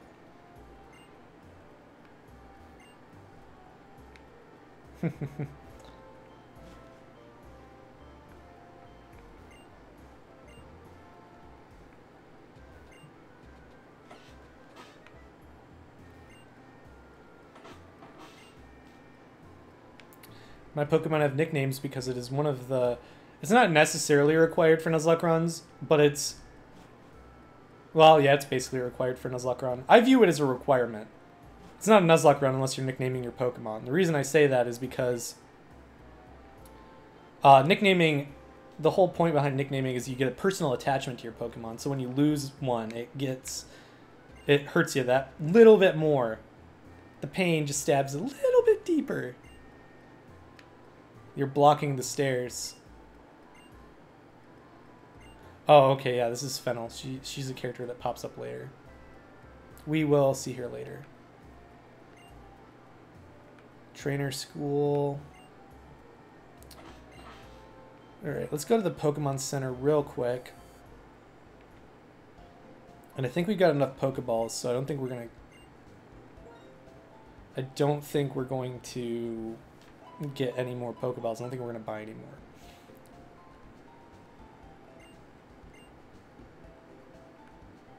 So I think we're going to get... Let's see if there's antidotes available. No.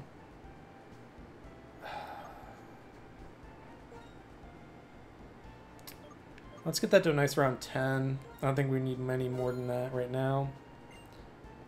And we'll save the rest for if we end up needing stuff later. More antidotes, primarily.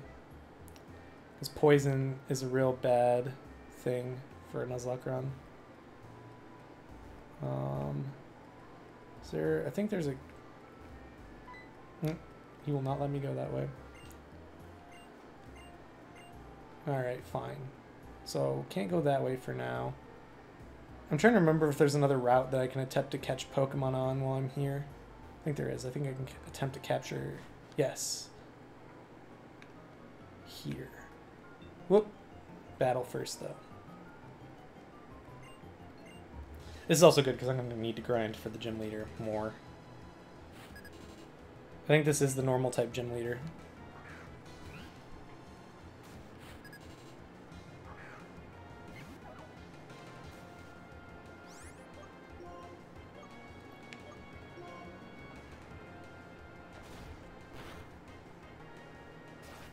Alright. Lots of purloins, blah blah blah. Yes, yes, we know. Blah blah, meow, blah blah. Keep battling. Keep battling! Don't stop now! Don't stop me now. I will endeavor to keep myself from dying, Michael the Eevee.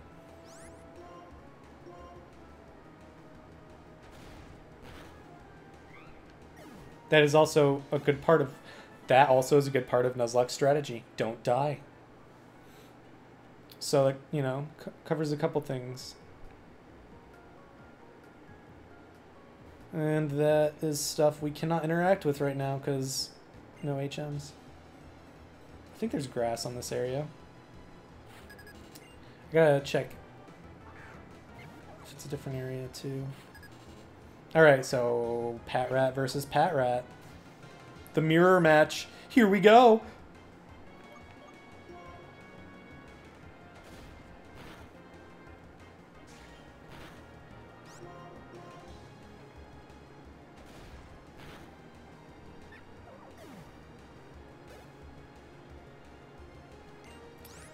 Ah, yes. His Pat Rat is in the upper percentage of all Pat Rat. Pat Rats? I feel like plural is kind of odd for that. A pickled pack of Pat Rats? That's just dark. I forget I said that.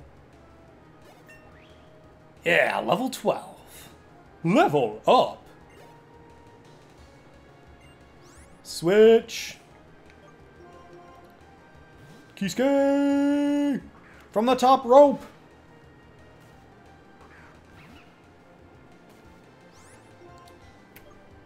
Stab! The embers. And more coffee.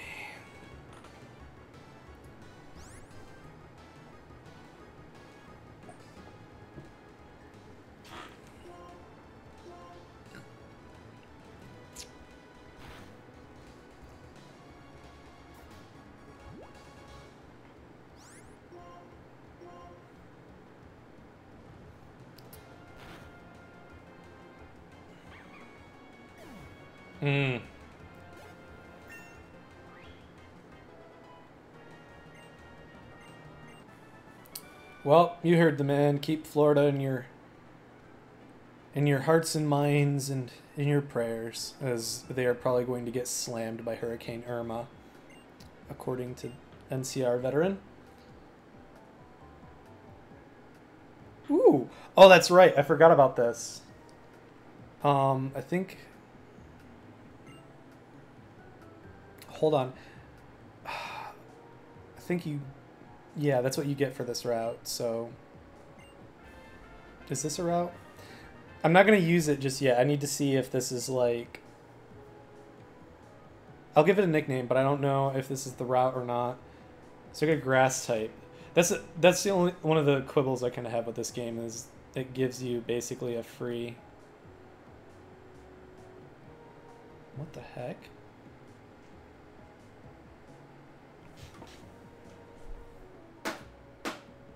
What the fuck? That's so weird.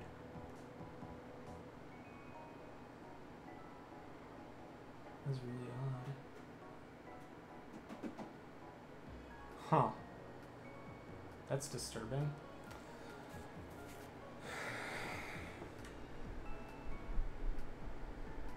Ah, Dreamyard. That's right. Is there any grass in the Dreamyard, Mike? Do you remember? Meanwhile, I'm going to be looking up what to nickname this thing.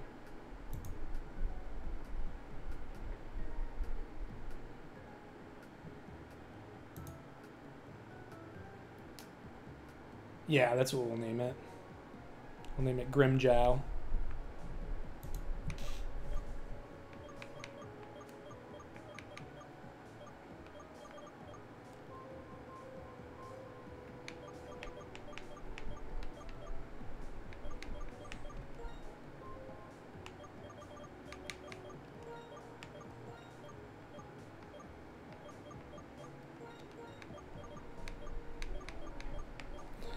Well, either way, since it is a different area and it is the dream yard, it's what I got, so that was my first encounter, so there we go. Because again, I didn't do recon, but that's fine. I get type. Oh, okay. Well, that doesn't matter. It's fine because this is my first catch then, or rather, this is my first encounter, so that's what I got. So I'll have to grind that up too. That sounds much more menacing than I meant it to. Grind it up. Grind it into a powder.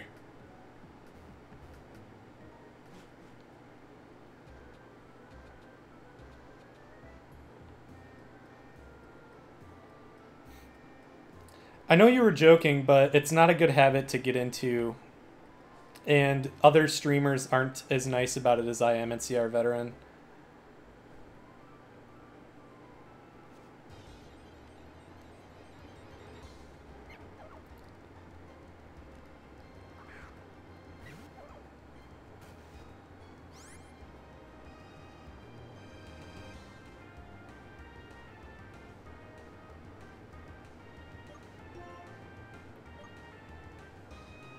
All right.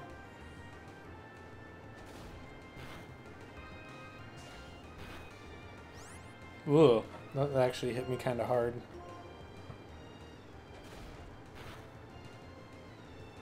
Yeah, I think it is. Mainly because it gives me type coverage. I think that is probably my best option for that particular area. Alright, I'm going to heal my Pokemon up at the Pokemon Center, and then I'll start grinding everything up to like level 14, I think sounds about right. 13, 14, somewhere around there. Should be enough to fight the first gym. And type coverage is important with Nuzlocke, because sometimes it's kind of hard to attain, especially like with certain clauses in effect.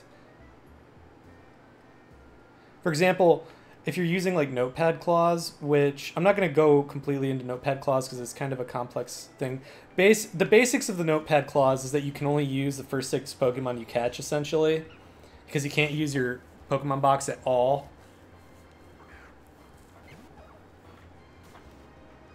And there's a disturbingly high amount of water-type Pokemon in the early routes for Gen 4. So you end up very skewed towards water types, which is not good for type coverage. Because that means that a large portion of your team can get wiped by electric and grass types, respectively.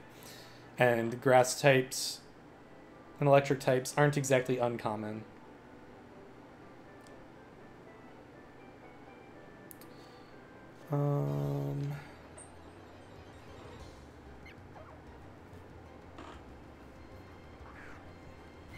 Especially in Gen 4, because Gen 4 has one of the toughest, depending on which Gen 4 game, has one of the toughest champions in the series. Cynthia. Cynthia is probably the most challenging champ in the series by far. Actually, I think she is the most challenging champ in the series by far. Although Kukui is no slouch either. Although he's technically not champ, he's a challenger, but... And Red doesn't really count because he's not part of the actual Elite Four run. Because you get to take him on without any... Like, I mean, yeah, you have to go through that fucking cave, but if you got enough repels, you can get to him without doing any fighting at all. So that doesn't really count either. And we're going to go back to speed up. Because we're grinding. So, yeah. Yep. Good work. Keep up the good work, my boys. And girl. Yahar, me hearties. This is going to take a long time.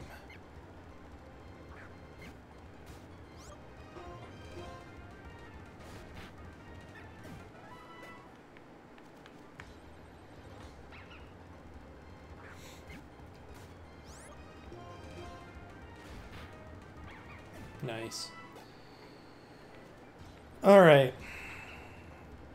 Actually, speaking on the champion, since we've been doing just about everything else, Steven's probably honestly the weakest champion just because he... Well, Lance, I guess, is technically also a weak champion because both of them are themed around a certain type. Although Lance is more problematic because Lance doesn't stick to the type. And also he cheats like a little bitch. Because his Dragonites are lower level than... At least when you first face him, his Dragonites are lower level than what it takes to actually evolve a Dragonite. And he uses like... He uses Charizard. Actually, I don't think he has very many dragons on his team. Because Gyarados is not a dragon. Aerodactyl is not a dragon. Charizard isn't a dragon. And then he's got 2 Dragonites. I don't remember if he has... He has a 6th. I don't remember what it is. Off the top of my head. Mike might be able to help me out there. But his... And granted, his team... Once you know what's on his team, it's pretty easy to face him. Because he's got a lot of overlapping weaknesses. Ice in particular. You can basically wipe his entire team with one really good ice Pokemon. Like Lapras will just wipe him up. Just mop him up. Take him to town. And it's kind of the same with Steven in Gen 3. Because he uses primarily Steel type. And his entire team is pretty much Steel type. So with the exception of his Metagross, his entire team has a massive fighting weakness. And I think his entire team just about has a ground type weakness as well. Except I think he has Beldum that has Levitate, so it doesn't get hit by ground type. But for the most part, if you have like a fighting type and a ground type, you can wipe his team. 3 Dragonites, right. That's right, he had a ridiculous amount of Dragonites. Mainly because there weren't very many dragon Pokemon when Lance was first introduced. And they didn't change his team in later gens. I mean, they update... when you got the National Dex in Leaf Green and went back and fought the... Like, when you go for returning battles, he had a more balanced team, I think. But... Yeah, Lance is very skewed towards those Dragonites. Because there were not a lot of dragons. Maybe he had 1 Dragonair. He might have had 1 Dragonair, Mike. But I'm not sure. Or maybe I'm thinking of the Dragon Gym Leader from Gen 2. She might have. The Blackthorn Gym Leader. Yeah, I think I'm just going to get everyone up to level 13.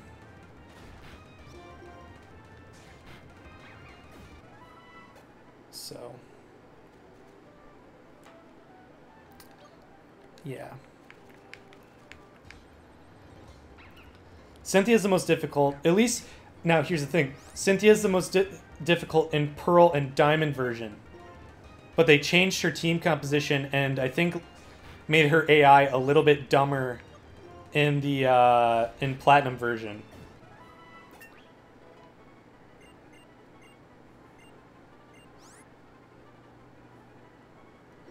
I guess we'll make... Yeah, we'll forget Lear for Sand Attack. Alright, level 13.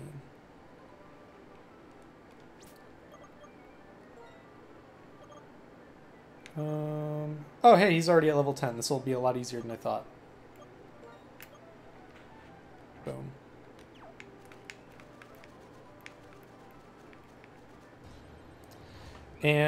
But yeah, going back to Cynthia. Cynthia in Diamond and Pearl version, I had Pearl version. I never got Platinum. My sister got Platinum. And it was really funny because I actually hyped up Cynthia quite a bit. And my sister's like, her team is not as scary as you said it was. I'm like, oh, they changed it in Platinum. Yeah.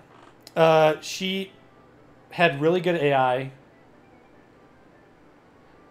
Okay, 2 Dragonairs, an Aerodactyl, and a Dragonite in Gen 1. Okay, there you have it, folks.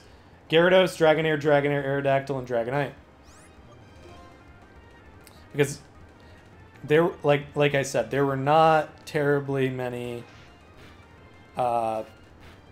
dragons. There were not a whole lot of dragons in Gen 1. And then in Gen 2, they changed it to Gyarados, Dragonite, Dragonite, Aerodactyl, Charizard, Dragonite. Okay, that makes sense.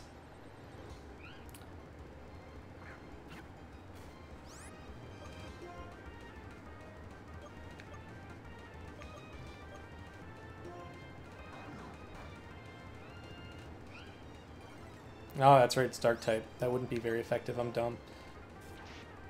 Forgetting the typings. Vine Whip's not doing a whole lot to it. Does Scratch do more? Nope. But Scratch has more power points. So I guess we'll do that. Attrition battles. I'm kind of well known amongst the people I do Nuzlocks with for getting stuck in attrition battles.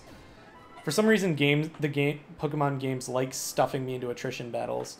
But by that same token, I'm also really good at playing in attrition battles and fighting attrition battles. Or I'm pretty decent at it anyway. Most of my comp teams now center around getting people stuck into attrition fights. Because attrition. Because it's what I'm used to now. In fact, we're doing 4-person Soul Lock, which actually has much closer rules to a regular Soul Lock than the 3-person Triad Lock that we're doing currently. But in that 4-person one run on Crystal version, which I still need to edit together, but the way I recorded it and the layout, the video layout was kind of bad. And I don't like it. So I have to do a lot of editing to get it the way I want it. And it didn't run for very long because we got team wiped. Because, again, I didn't do my recon. And rival battle popped up sooner than I thought. Wiped my team. Dragged everyone down with me. But there was a battle in Sprout Tower that...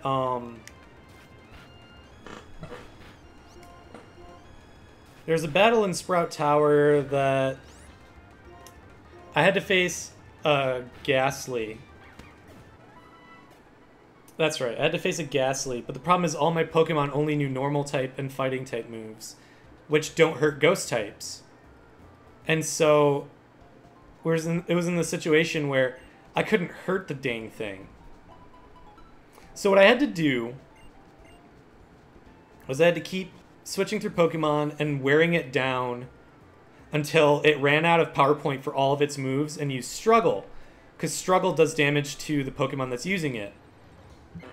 When you run out of power points for all your moves, basically when you run out of ammo for all your moves, you go into Struggle, or as I call it, Struggle mode.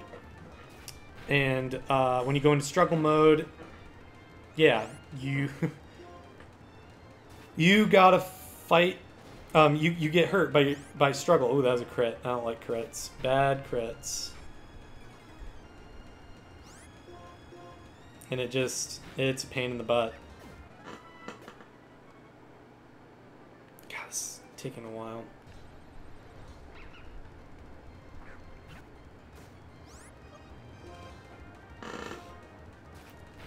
It's taking... Oh, wow. Well, might as well put Kisuke on the front lines here.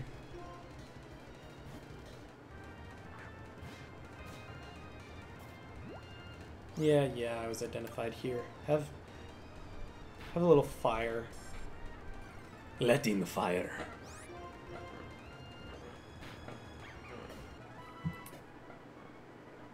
But yeah, so Struggle does damage, so that's what I had to do. And it took forever. I think that battle took like 45 minutes. And it was one Pokemon. It took 45 minutes to take out one Pokemon. It was annoying. I don't trust this thing not to KO me, so I'm going to switch to Kisuke again.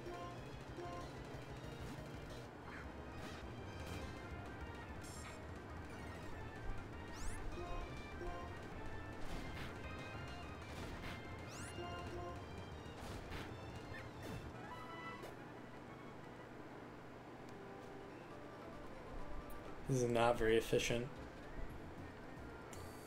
Well, if all else fails...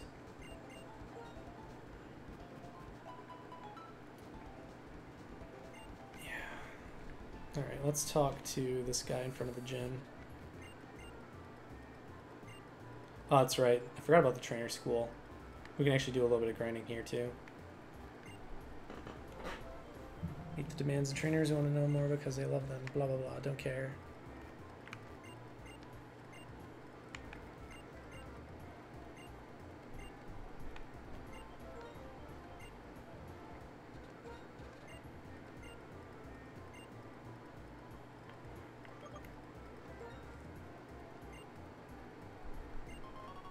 Sweet! That's really good.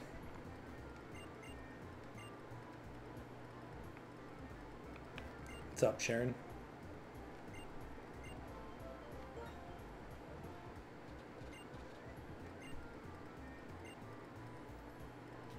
Sure, I'll battle you.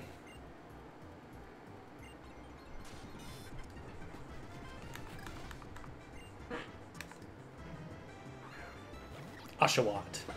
Good thing I brought Grimjow. Okay, this is good. This will help Grimjow level up a lot quicker.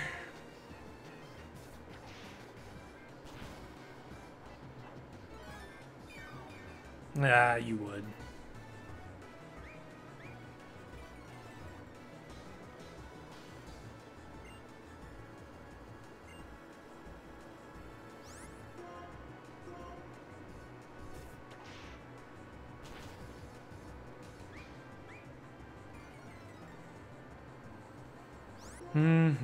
Yes, yes. Keep getting whipped.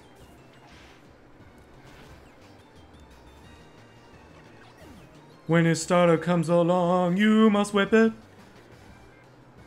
If you wanna catch 'em all, you must whip it.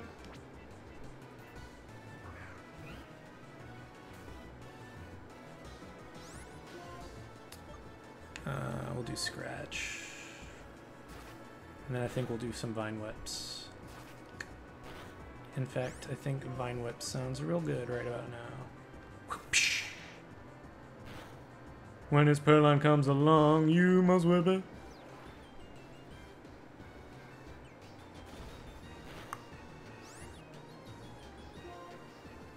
I think I can take one more.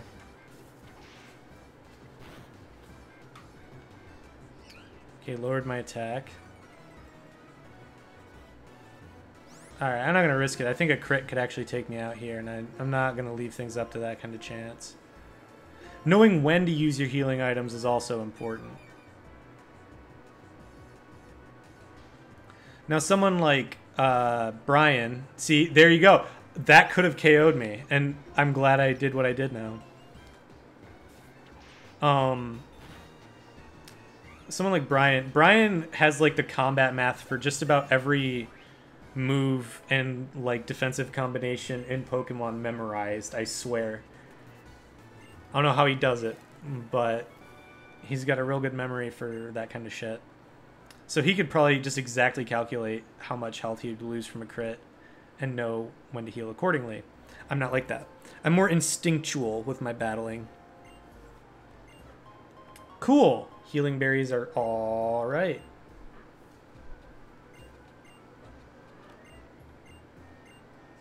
Thanks, Sharon. You've been a big help. I don't think this is the normal type gym leader. No, that's right. This is the type roulette gym leader. I forgot about this. I'm gonna heal up and we'll take a look at our Pokemons.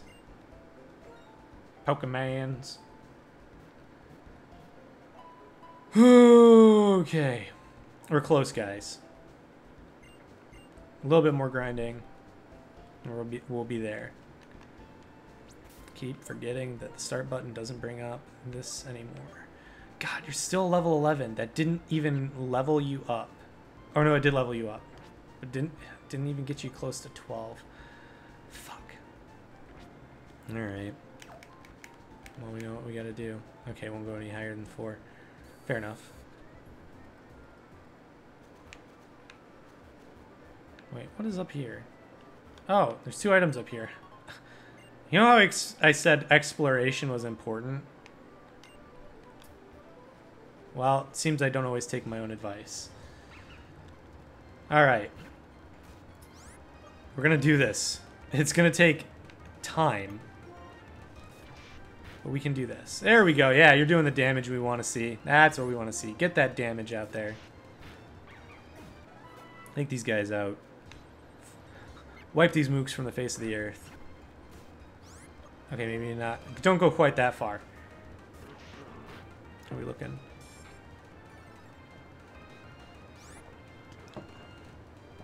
Coffee has gone lukewarm, but is still quite tasty. Which is the hallmark of good coffee. There's very few brands and blends of coffee that I would say taste... that are drinkable while lukewarm. I think I will say I think one of the best blends I've ever had personally of coffee. I'll say this now, I'm a bit of a coffee connoisseur. I think one of the best blends I've had is the Death Wish Coffee Odin Force blend by their Valhalla Java line, Odin Force blend. It is delicious. I highly recommend it. I don't think it has the caffeine content that their normal blend does, which I'm sure some of you are like, that's good because you have like it still has a fair amount of caffeine if I remember correctly, but I don't care about that because I have a really high caffeine resistance. So that shit doesn't really bother me. But it does taste fantastic. It's probably one of the best medium roasts I've ever had. And it doesn't really... That's the thing. Certain blends taste better brewed in certain methods. Like some blends I feel taste better like through an espresso machine. Some of them taste better as a French press blend. Some of them taste better out of a Chemex. Valhalla Java Odin Force blend tastes great no matter what way you brew it. Like, you could brew that shit in a standard coffee maker, which is fine. Like, a lot of people think that, like, when I start mentioning, like, all the different ways that I brew my coffee, because I have, like, 6 or 7 different types of coffee maker, or at least 6 or 7 different types of brewing method. Because I have Chemex, I have a regular conical drip, like a V60 basically, which is just a regular drip coffee maker, like a cone filter drip, which is a little bit different than a Chemex. Not much, but a little bit different.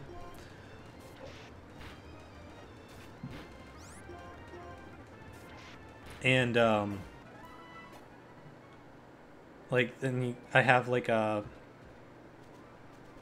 weird, like I have a Barazza, which is, it's kind of like Italian style espresso from what I can tell, or like some weird Italian brewing style that brews the coffee by making basically you boil the water below the coffee and the water filters up, like the water vapor filters up through the coffee grounds, saturates the coffee grounds, and then pushes up through a metal tube into the carafe, which is directly above it.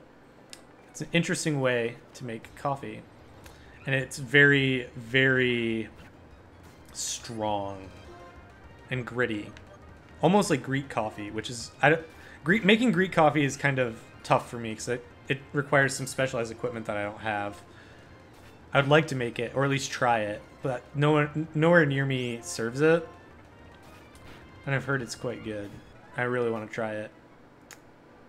But anyway, getting a little off topic, but people, when I talk to people about this kind of stuff, a lot of them think that just because they use like a K-cup machine or a regular brewer, that makes their, that makes them somehow, like their cups of coffee somehow inferior.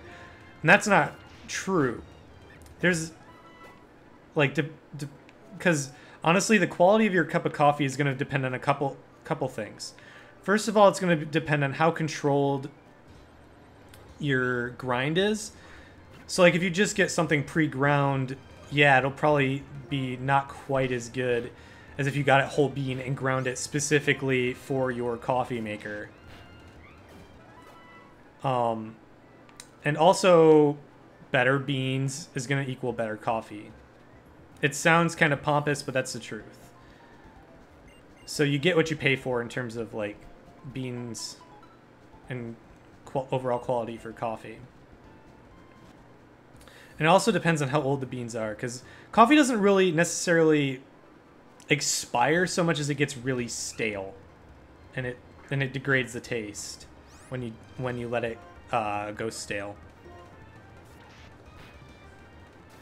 So how you store your coffee is important too. So it honestly just depends on how dedicated you are to a quality cup of coffee. And the coffee I've been drinking is from a K-Cup machine, and it's perfectly fine. It's actually one of my favorite blends for a K-Cup machine. It's a Newman's Special Blend, Paul Newman's Special Blend or something like that. It's really good. It's a good medium roast. I think it's medium roast. It doesn't taste like a dark roast. It's not. I don't think it's quite bold enough to be called a dark roast. I think it's more of a medium roast. So that's the other thing you have to think about, is what you prefer in terms of roasts, because everyone has different tastes. Some people prefer lighter roasts, like a breakfast blend or something like that. And lighter roasts have more caffeine in them.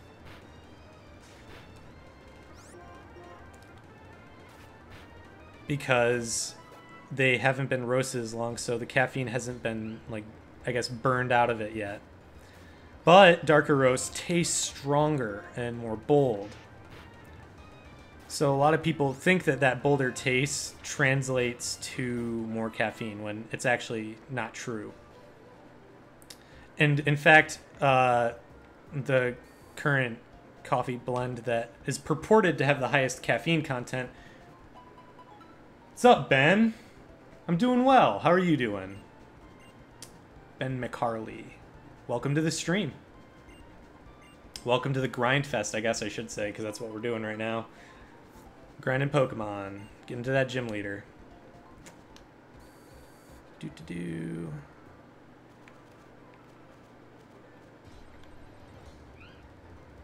But yeah, going back to what I was saying, Death Wish Coffee's regular blend, their Death Wish blend, that's a medium roast, and that's got probably the perfect balance between caffeine content and boldness.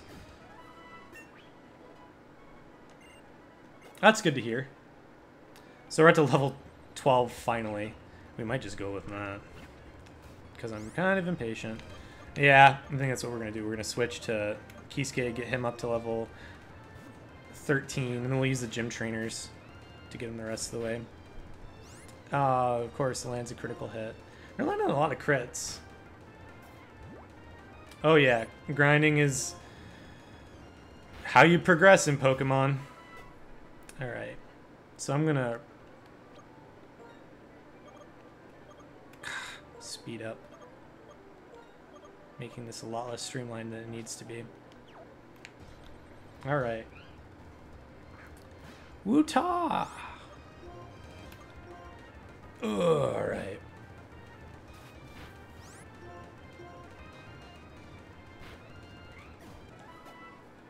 Alright. I see what you did there, Mike.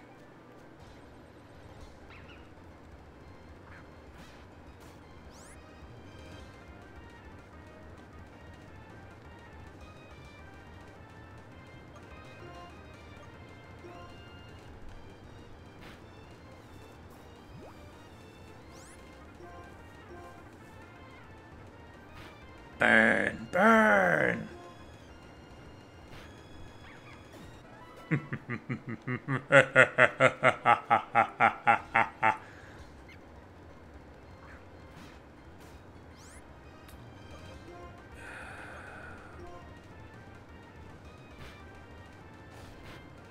Come on. There you go.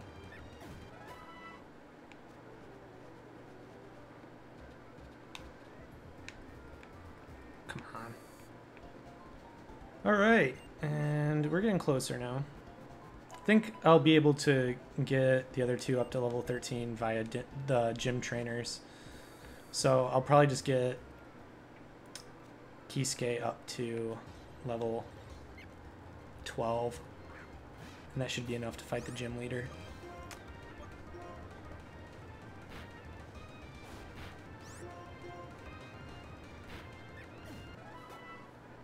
And we're getting pretty close. Whew. Alright.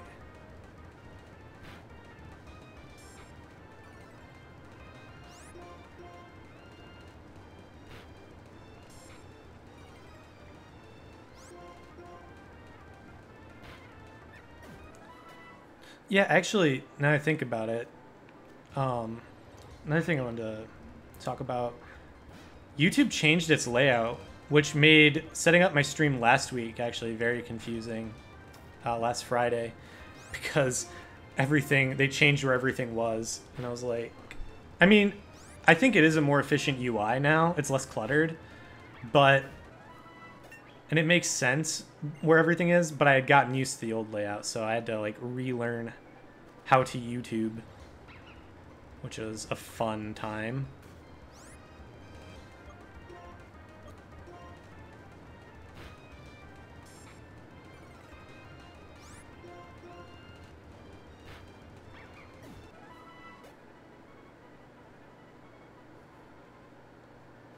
Ares level 12. Sweet. Pokemon Center, then we'll fight. Then we fight! And we'll drop that speed back down.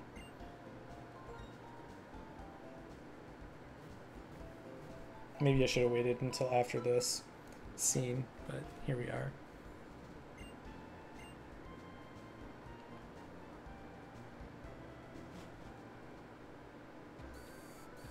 And actually, I am gonna real quick save. Not because I'm gonna like load it back up if I lose or anything like that, because I would not do that. But if the game crashes or something weird happens, I don't want to get shafted by that.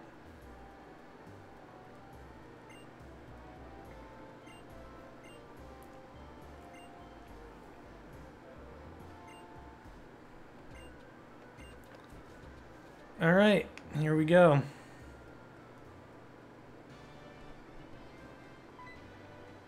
Yo, champ in the making! Clyde. What a sleazy name. Ooh, fresh water. Why, thank you. You're less sleazy now. Hello. Oh, okay. Oh. Whoops. Oh, okay. Wow. I forgot that there were puzzles.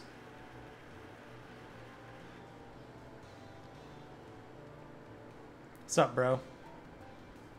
We fight!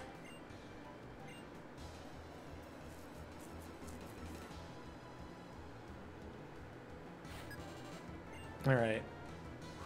Lillipop. Level 11.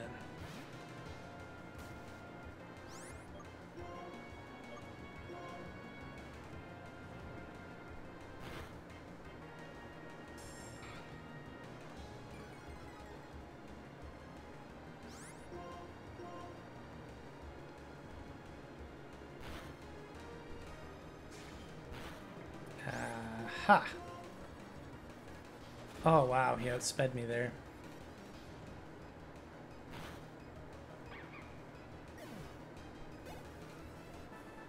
Close. Alright, well, let's switch for the next gym trainer to Grimjow.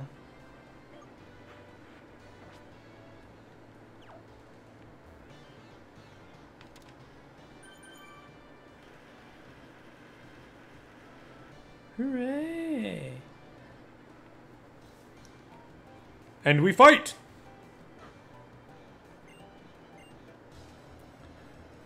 Ah, sure, my second course, eh? I wouldn't mind taking a bite at that, lassie. That was disgusting. My apologies. Sleazy Connery Bond.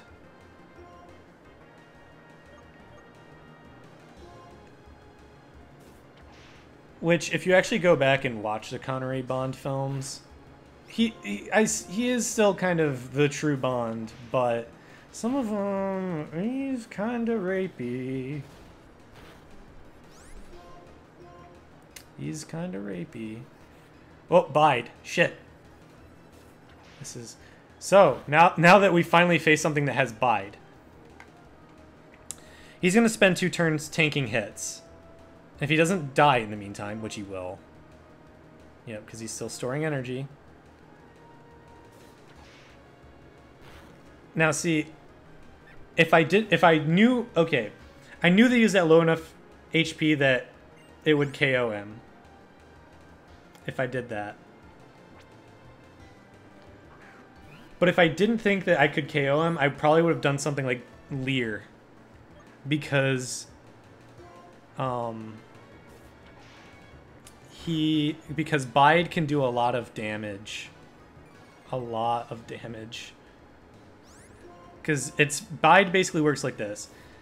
You activate Bide, you tank the next 2 hits, and then you turn around and hit with the damage that you took. You deal that damage back to the opponent. And it's pretty devastating, and it's at least a couple... I know at least a couple people who've been... have been Bide countered and revenge killed via Bide. Or not revenge killed, but definitely killed via... They've lost Pokemon due to Bide. So the gym leader is next, I believe. But we'll find that out. So real quick, we're going to just do this. Okay, yeah, it is the gym leader next. We're not going to fight the gym leader yet, though. Because we are pretty close to leveling up those other 2. So I think I should do that before I fight the gym leader. And we're going to heal up here. And then we're going to get back to our...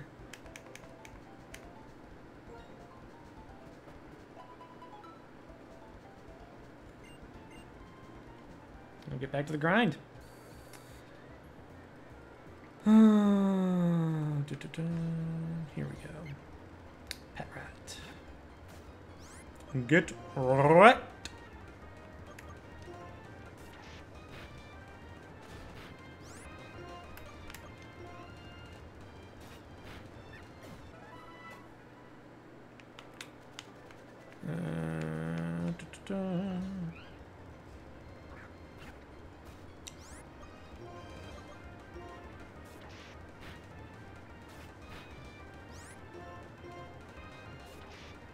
Boom! Headshot.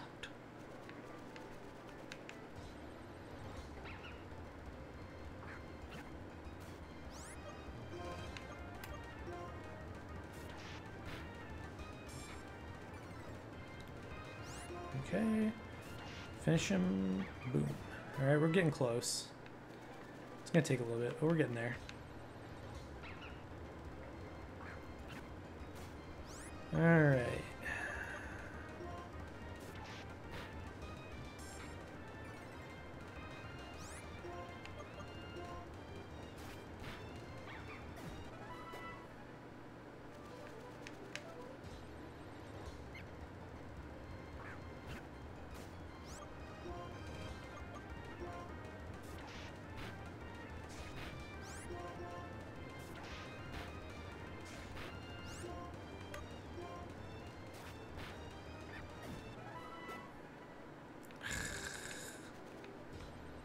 Taking so long.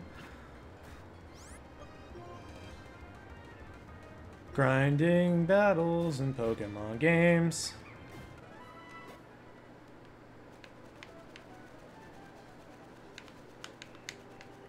Thank God for speed up. Otherwise, this would take even longer. Oh, wow. Level 7. Well, better hit it with our A game then. Boom. Oh man, he's lowering that defense. Making me nervous, man. Alright, I don't trust. That did 9 damage to me. I don't trust it not to crit, frankly. Yeah. We'll Vine Whip him. You must whip it. Hey, there we go. Got that level 13. Yes, we're going to get that. Fury swipes. We're going to get rid of this. Alright. So then we'll switch Pokemon. Now, Kisuke shouldn't take as long because he was much closer. Oop. Much closer. God damn it. No. There we go.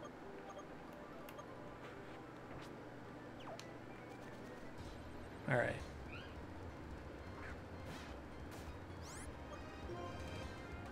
Ember. Yeah, he's much closer to leveling up.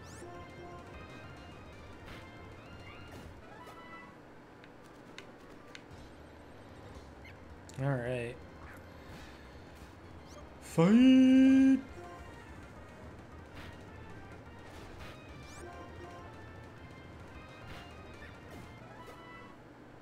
So close. I can almost taste it.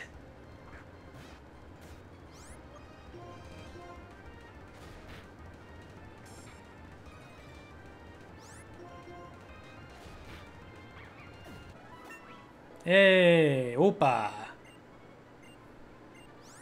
Yeah, sure. Let's get rid of Odor Sleuth. Whoop.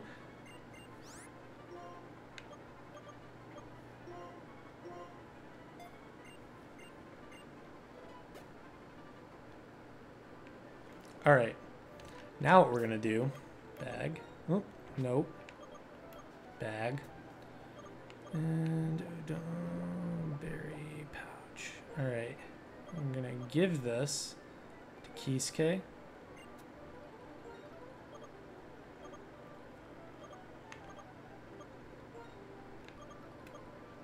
Give it to Grimjow.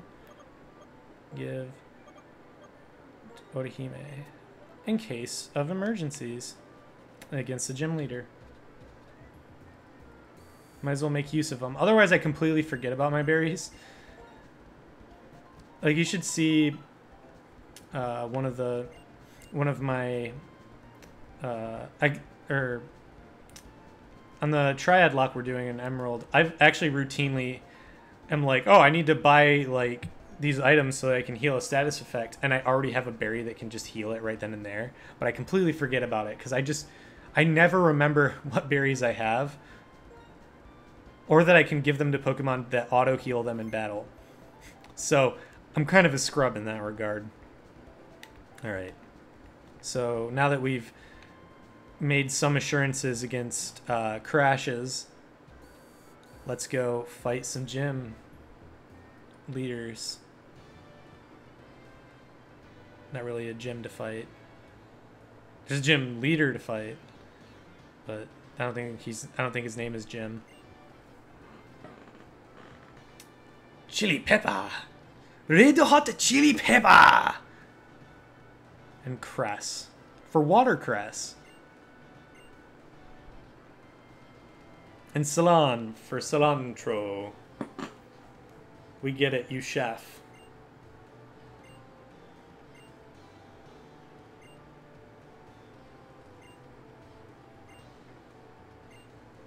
So I will fight you.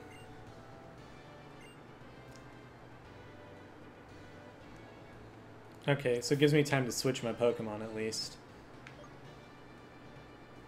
She's using water types. Probably a good idea to have Grimjow take the front, and we'll see how this goes.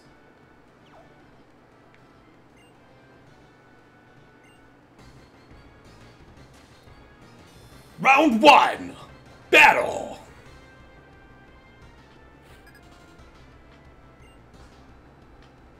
Leader Cress.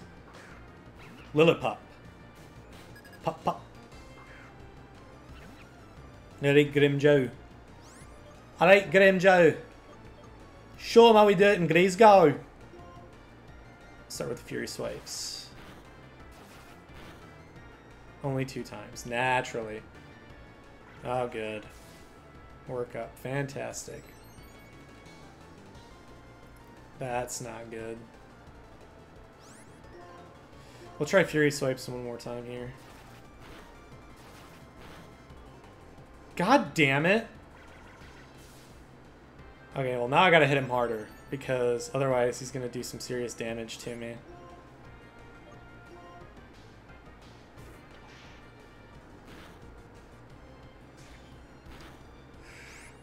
Hit pretty hard.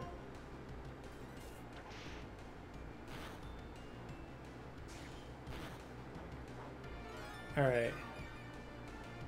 That's good. Oh, good. That's bullshit. Fuck you. Alright, we're switching Pokemon though.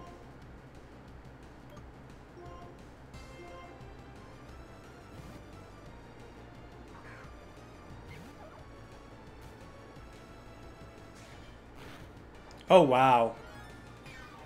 That hit harder than I like. Oh, that's... Oh, it picks up whatever I... Oh, that's fucking dumb.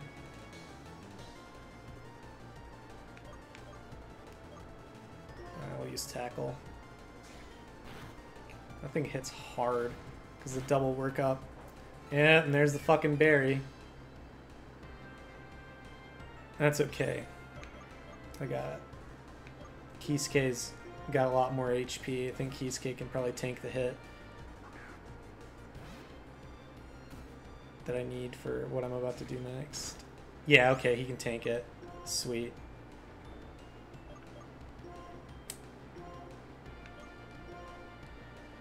Good thing I equipped those berries. Alright. Damn it! I didn't think about that. Fuck me! I'm gonna use a potion. Fuck me. This guy is being an asshole. Fuck. Please no crit. Burn! Bag.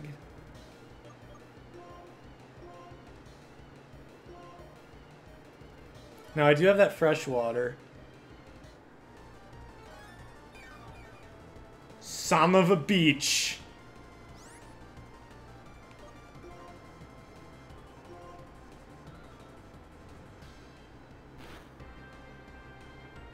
Don't, no! Stop it! You fucker! Don't, just, ugh! You asshat. I probably should have healed there.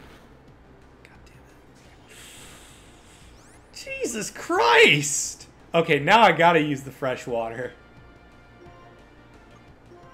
This is the only thing that's gonna, like, heal enough of my HP so I can hit him the one more time. It's gonna take... God damn! If that Fury Swipes had hit more than 2 times, each of those two... Well... Okay. Had the speed advantage, and that's what all it took. Thank God. That could have been ugly. If he had crit even once, that would have been it, probably. Alright. Shouldn't be as big of a problem now. Actually, we're gonna have Odihime go in, because I gotta heal up Grimmjow.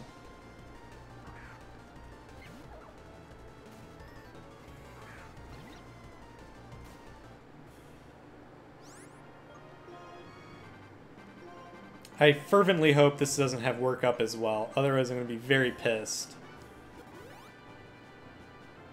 Oh, there it fucking is! Alright, well. Pokemon. I have to get Grimmjow in there now. Before it... Before it starts fucking... There you go.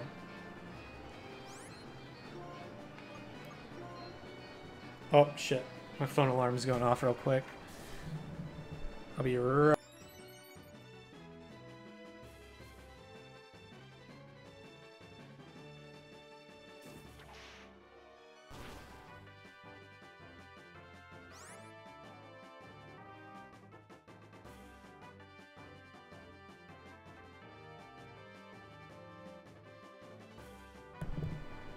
Alright, so...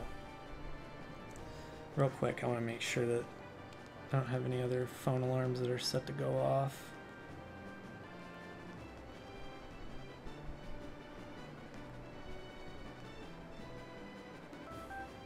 All right. Okay.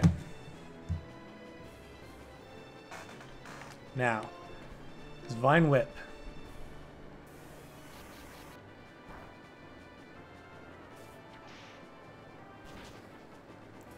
Wow, there we go. Good work, Grimjow.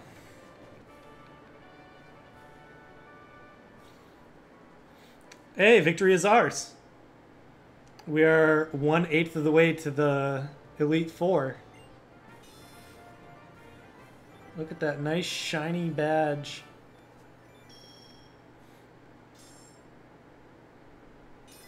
Bing!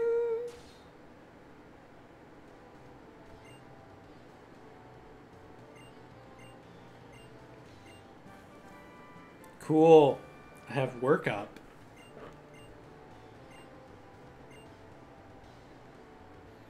And, oh yeah, this is when they started allowing infinite uses of TMs, which is fantastic.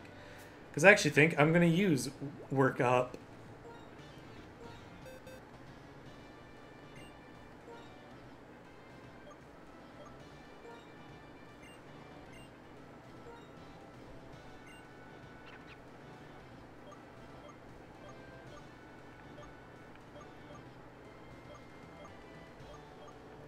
Yeah, Lick isn't great. I kind of wanted it for type advantage, or type coverage, but it's not even good enough for type coverage, I don't think. We'll use it on the Pat Rat as well.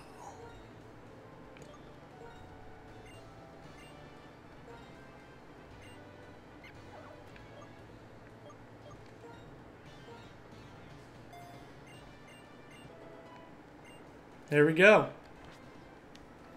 As you see, with proper preparation, proper grinding, and good management of healing items, I have successfully defeated the first gym, despite the gym leader being a dick. Oh, okay. We'll see what this is about, and then I think I'll end the stream pretty quick here.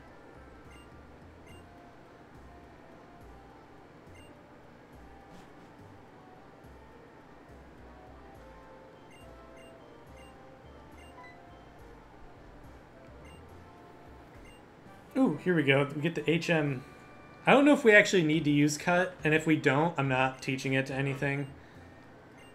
Because cut is bad.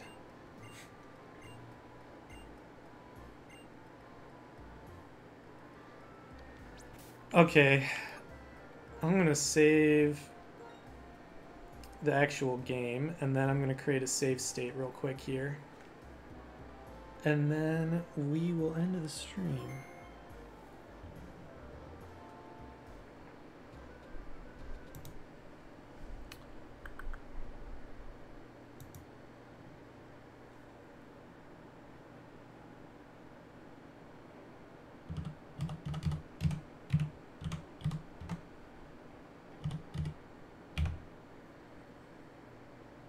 All right.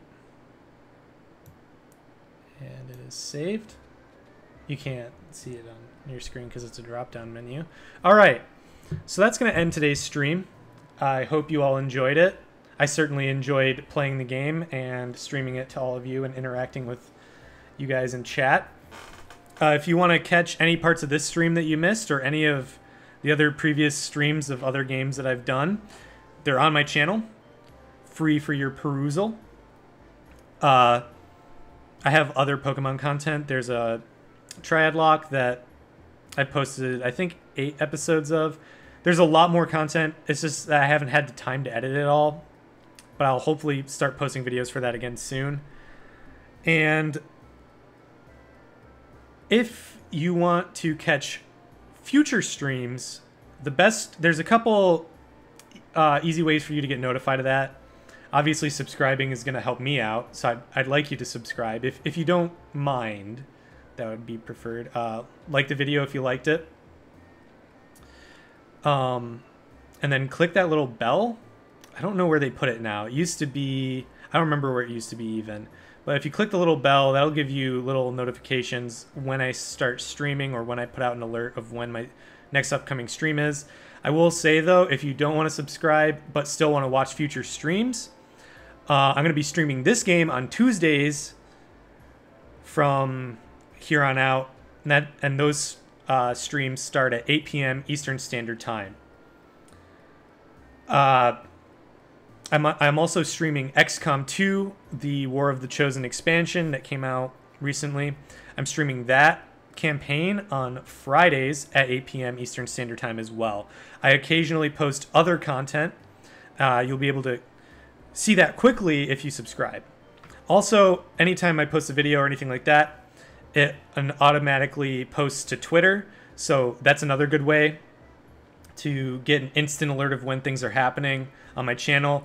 You can follow me at Twitter at DANGER_HAWKINS. That's Danger_Hawkins. That's where you can find me on Twitter.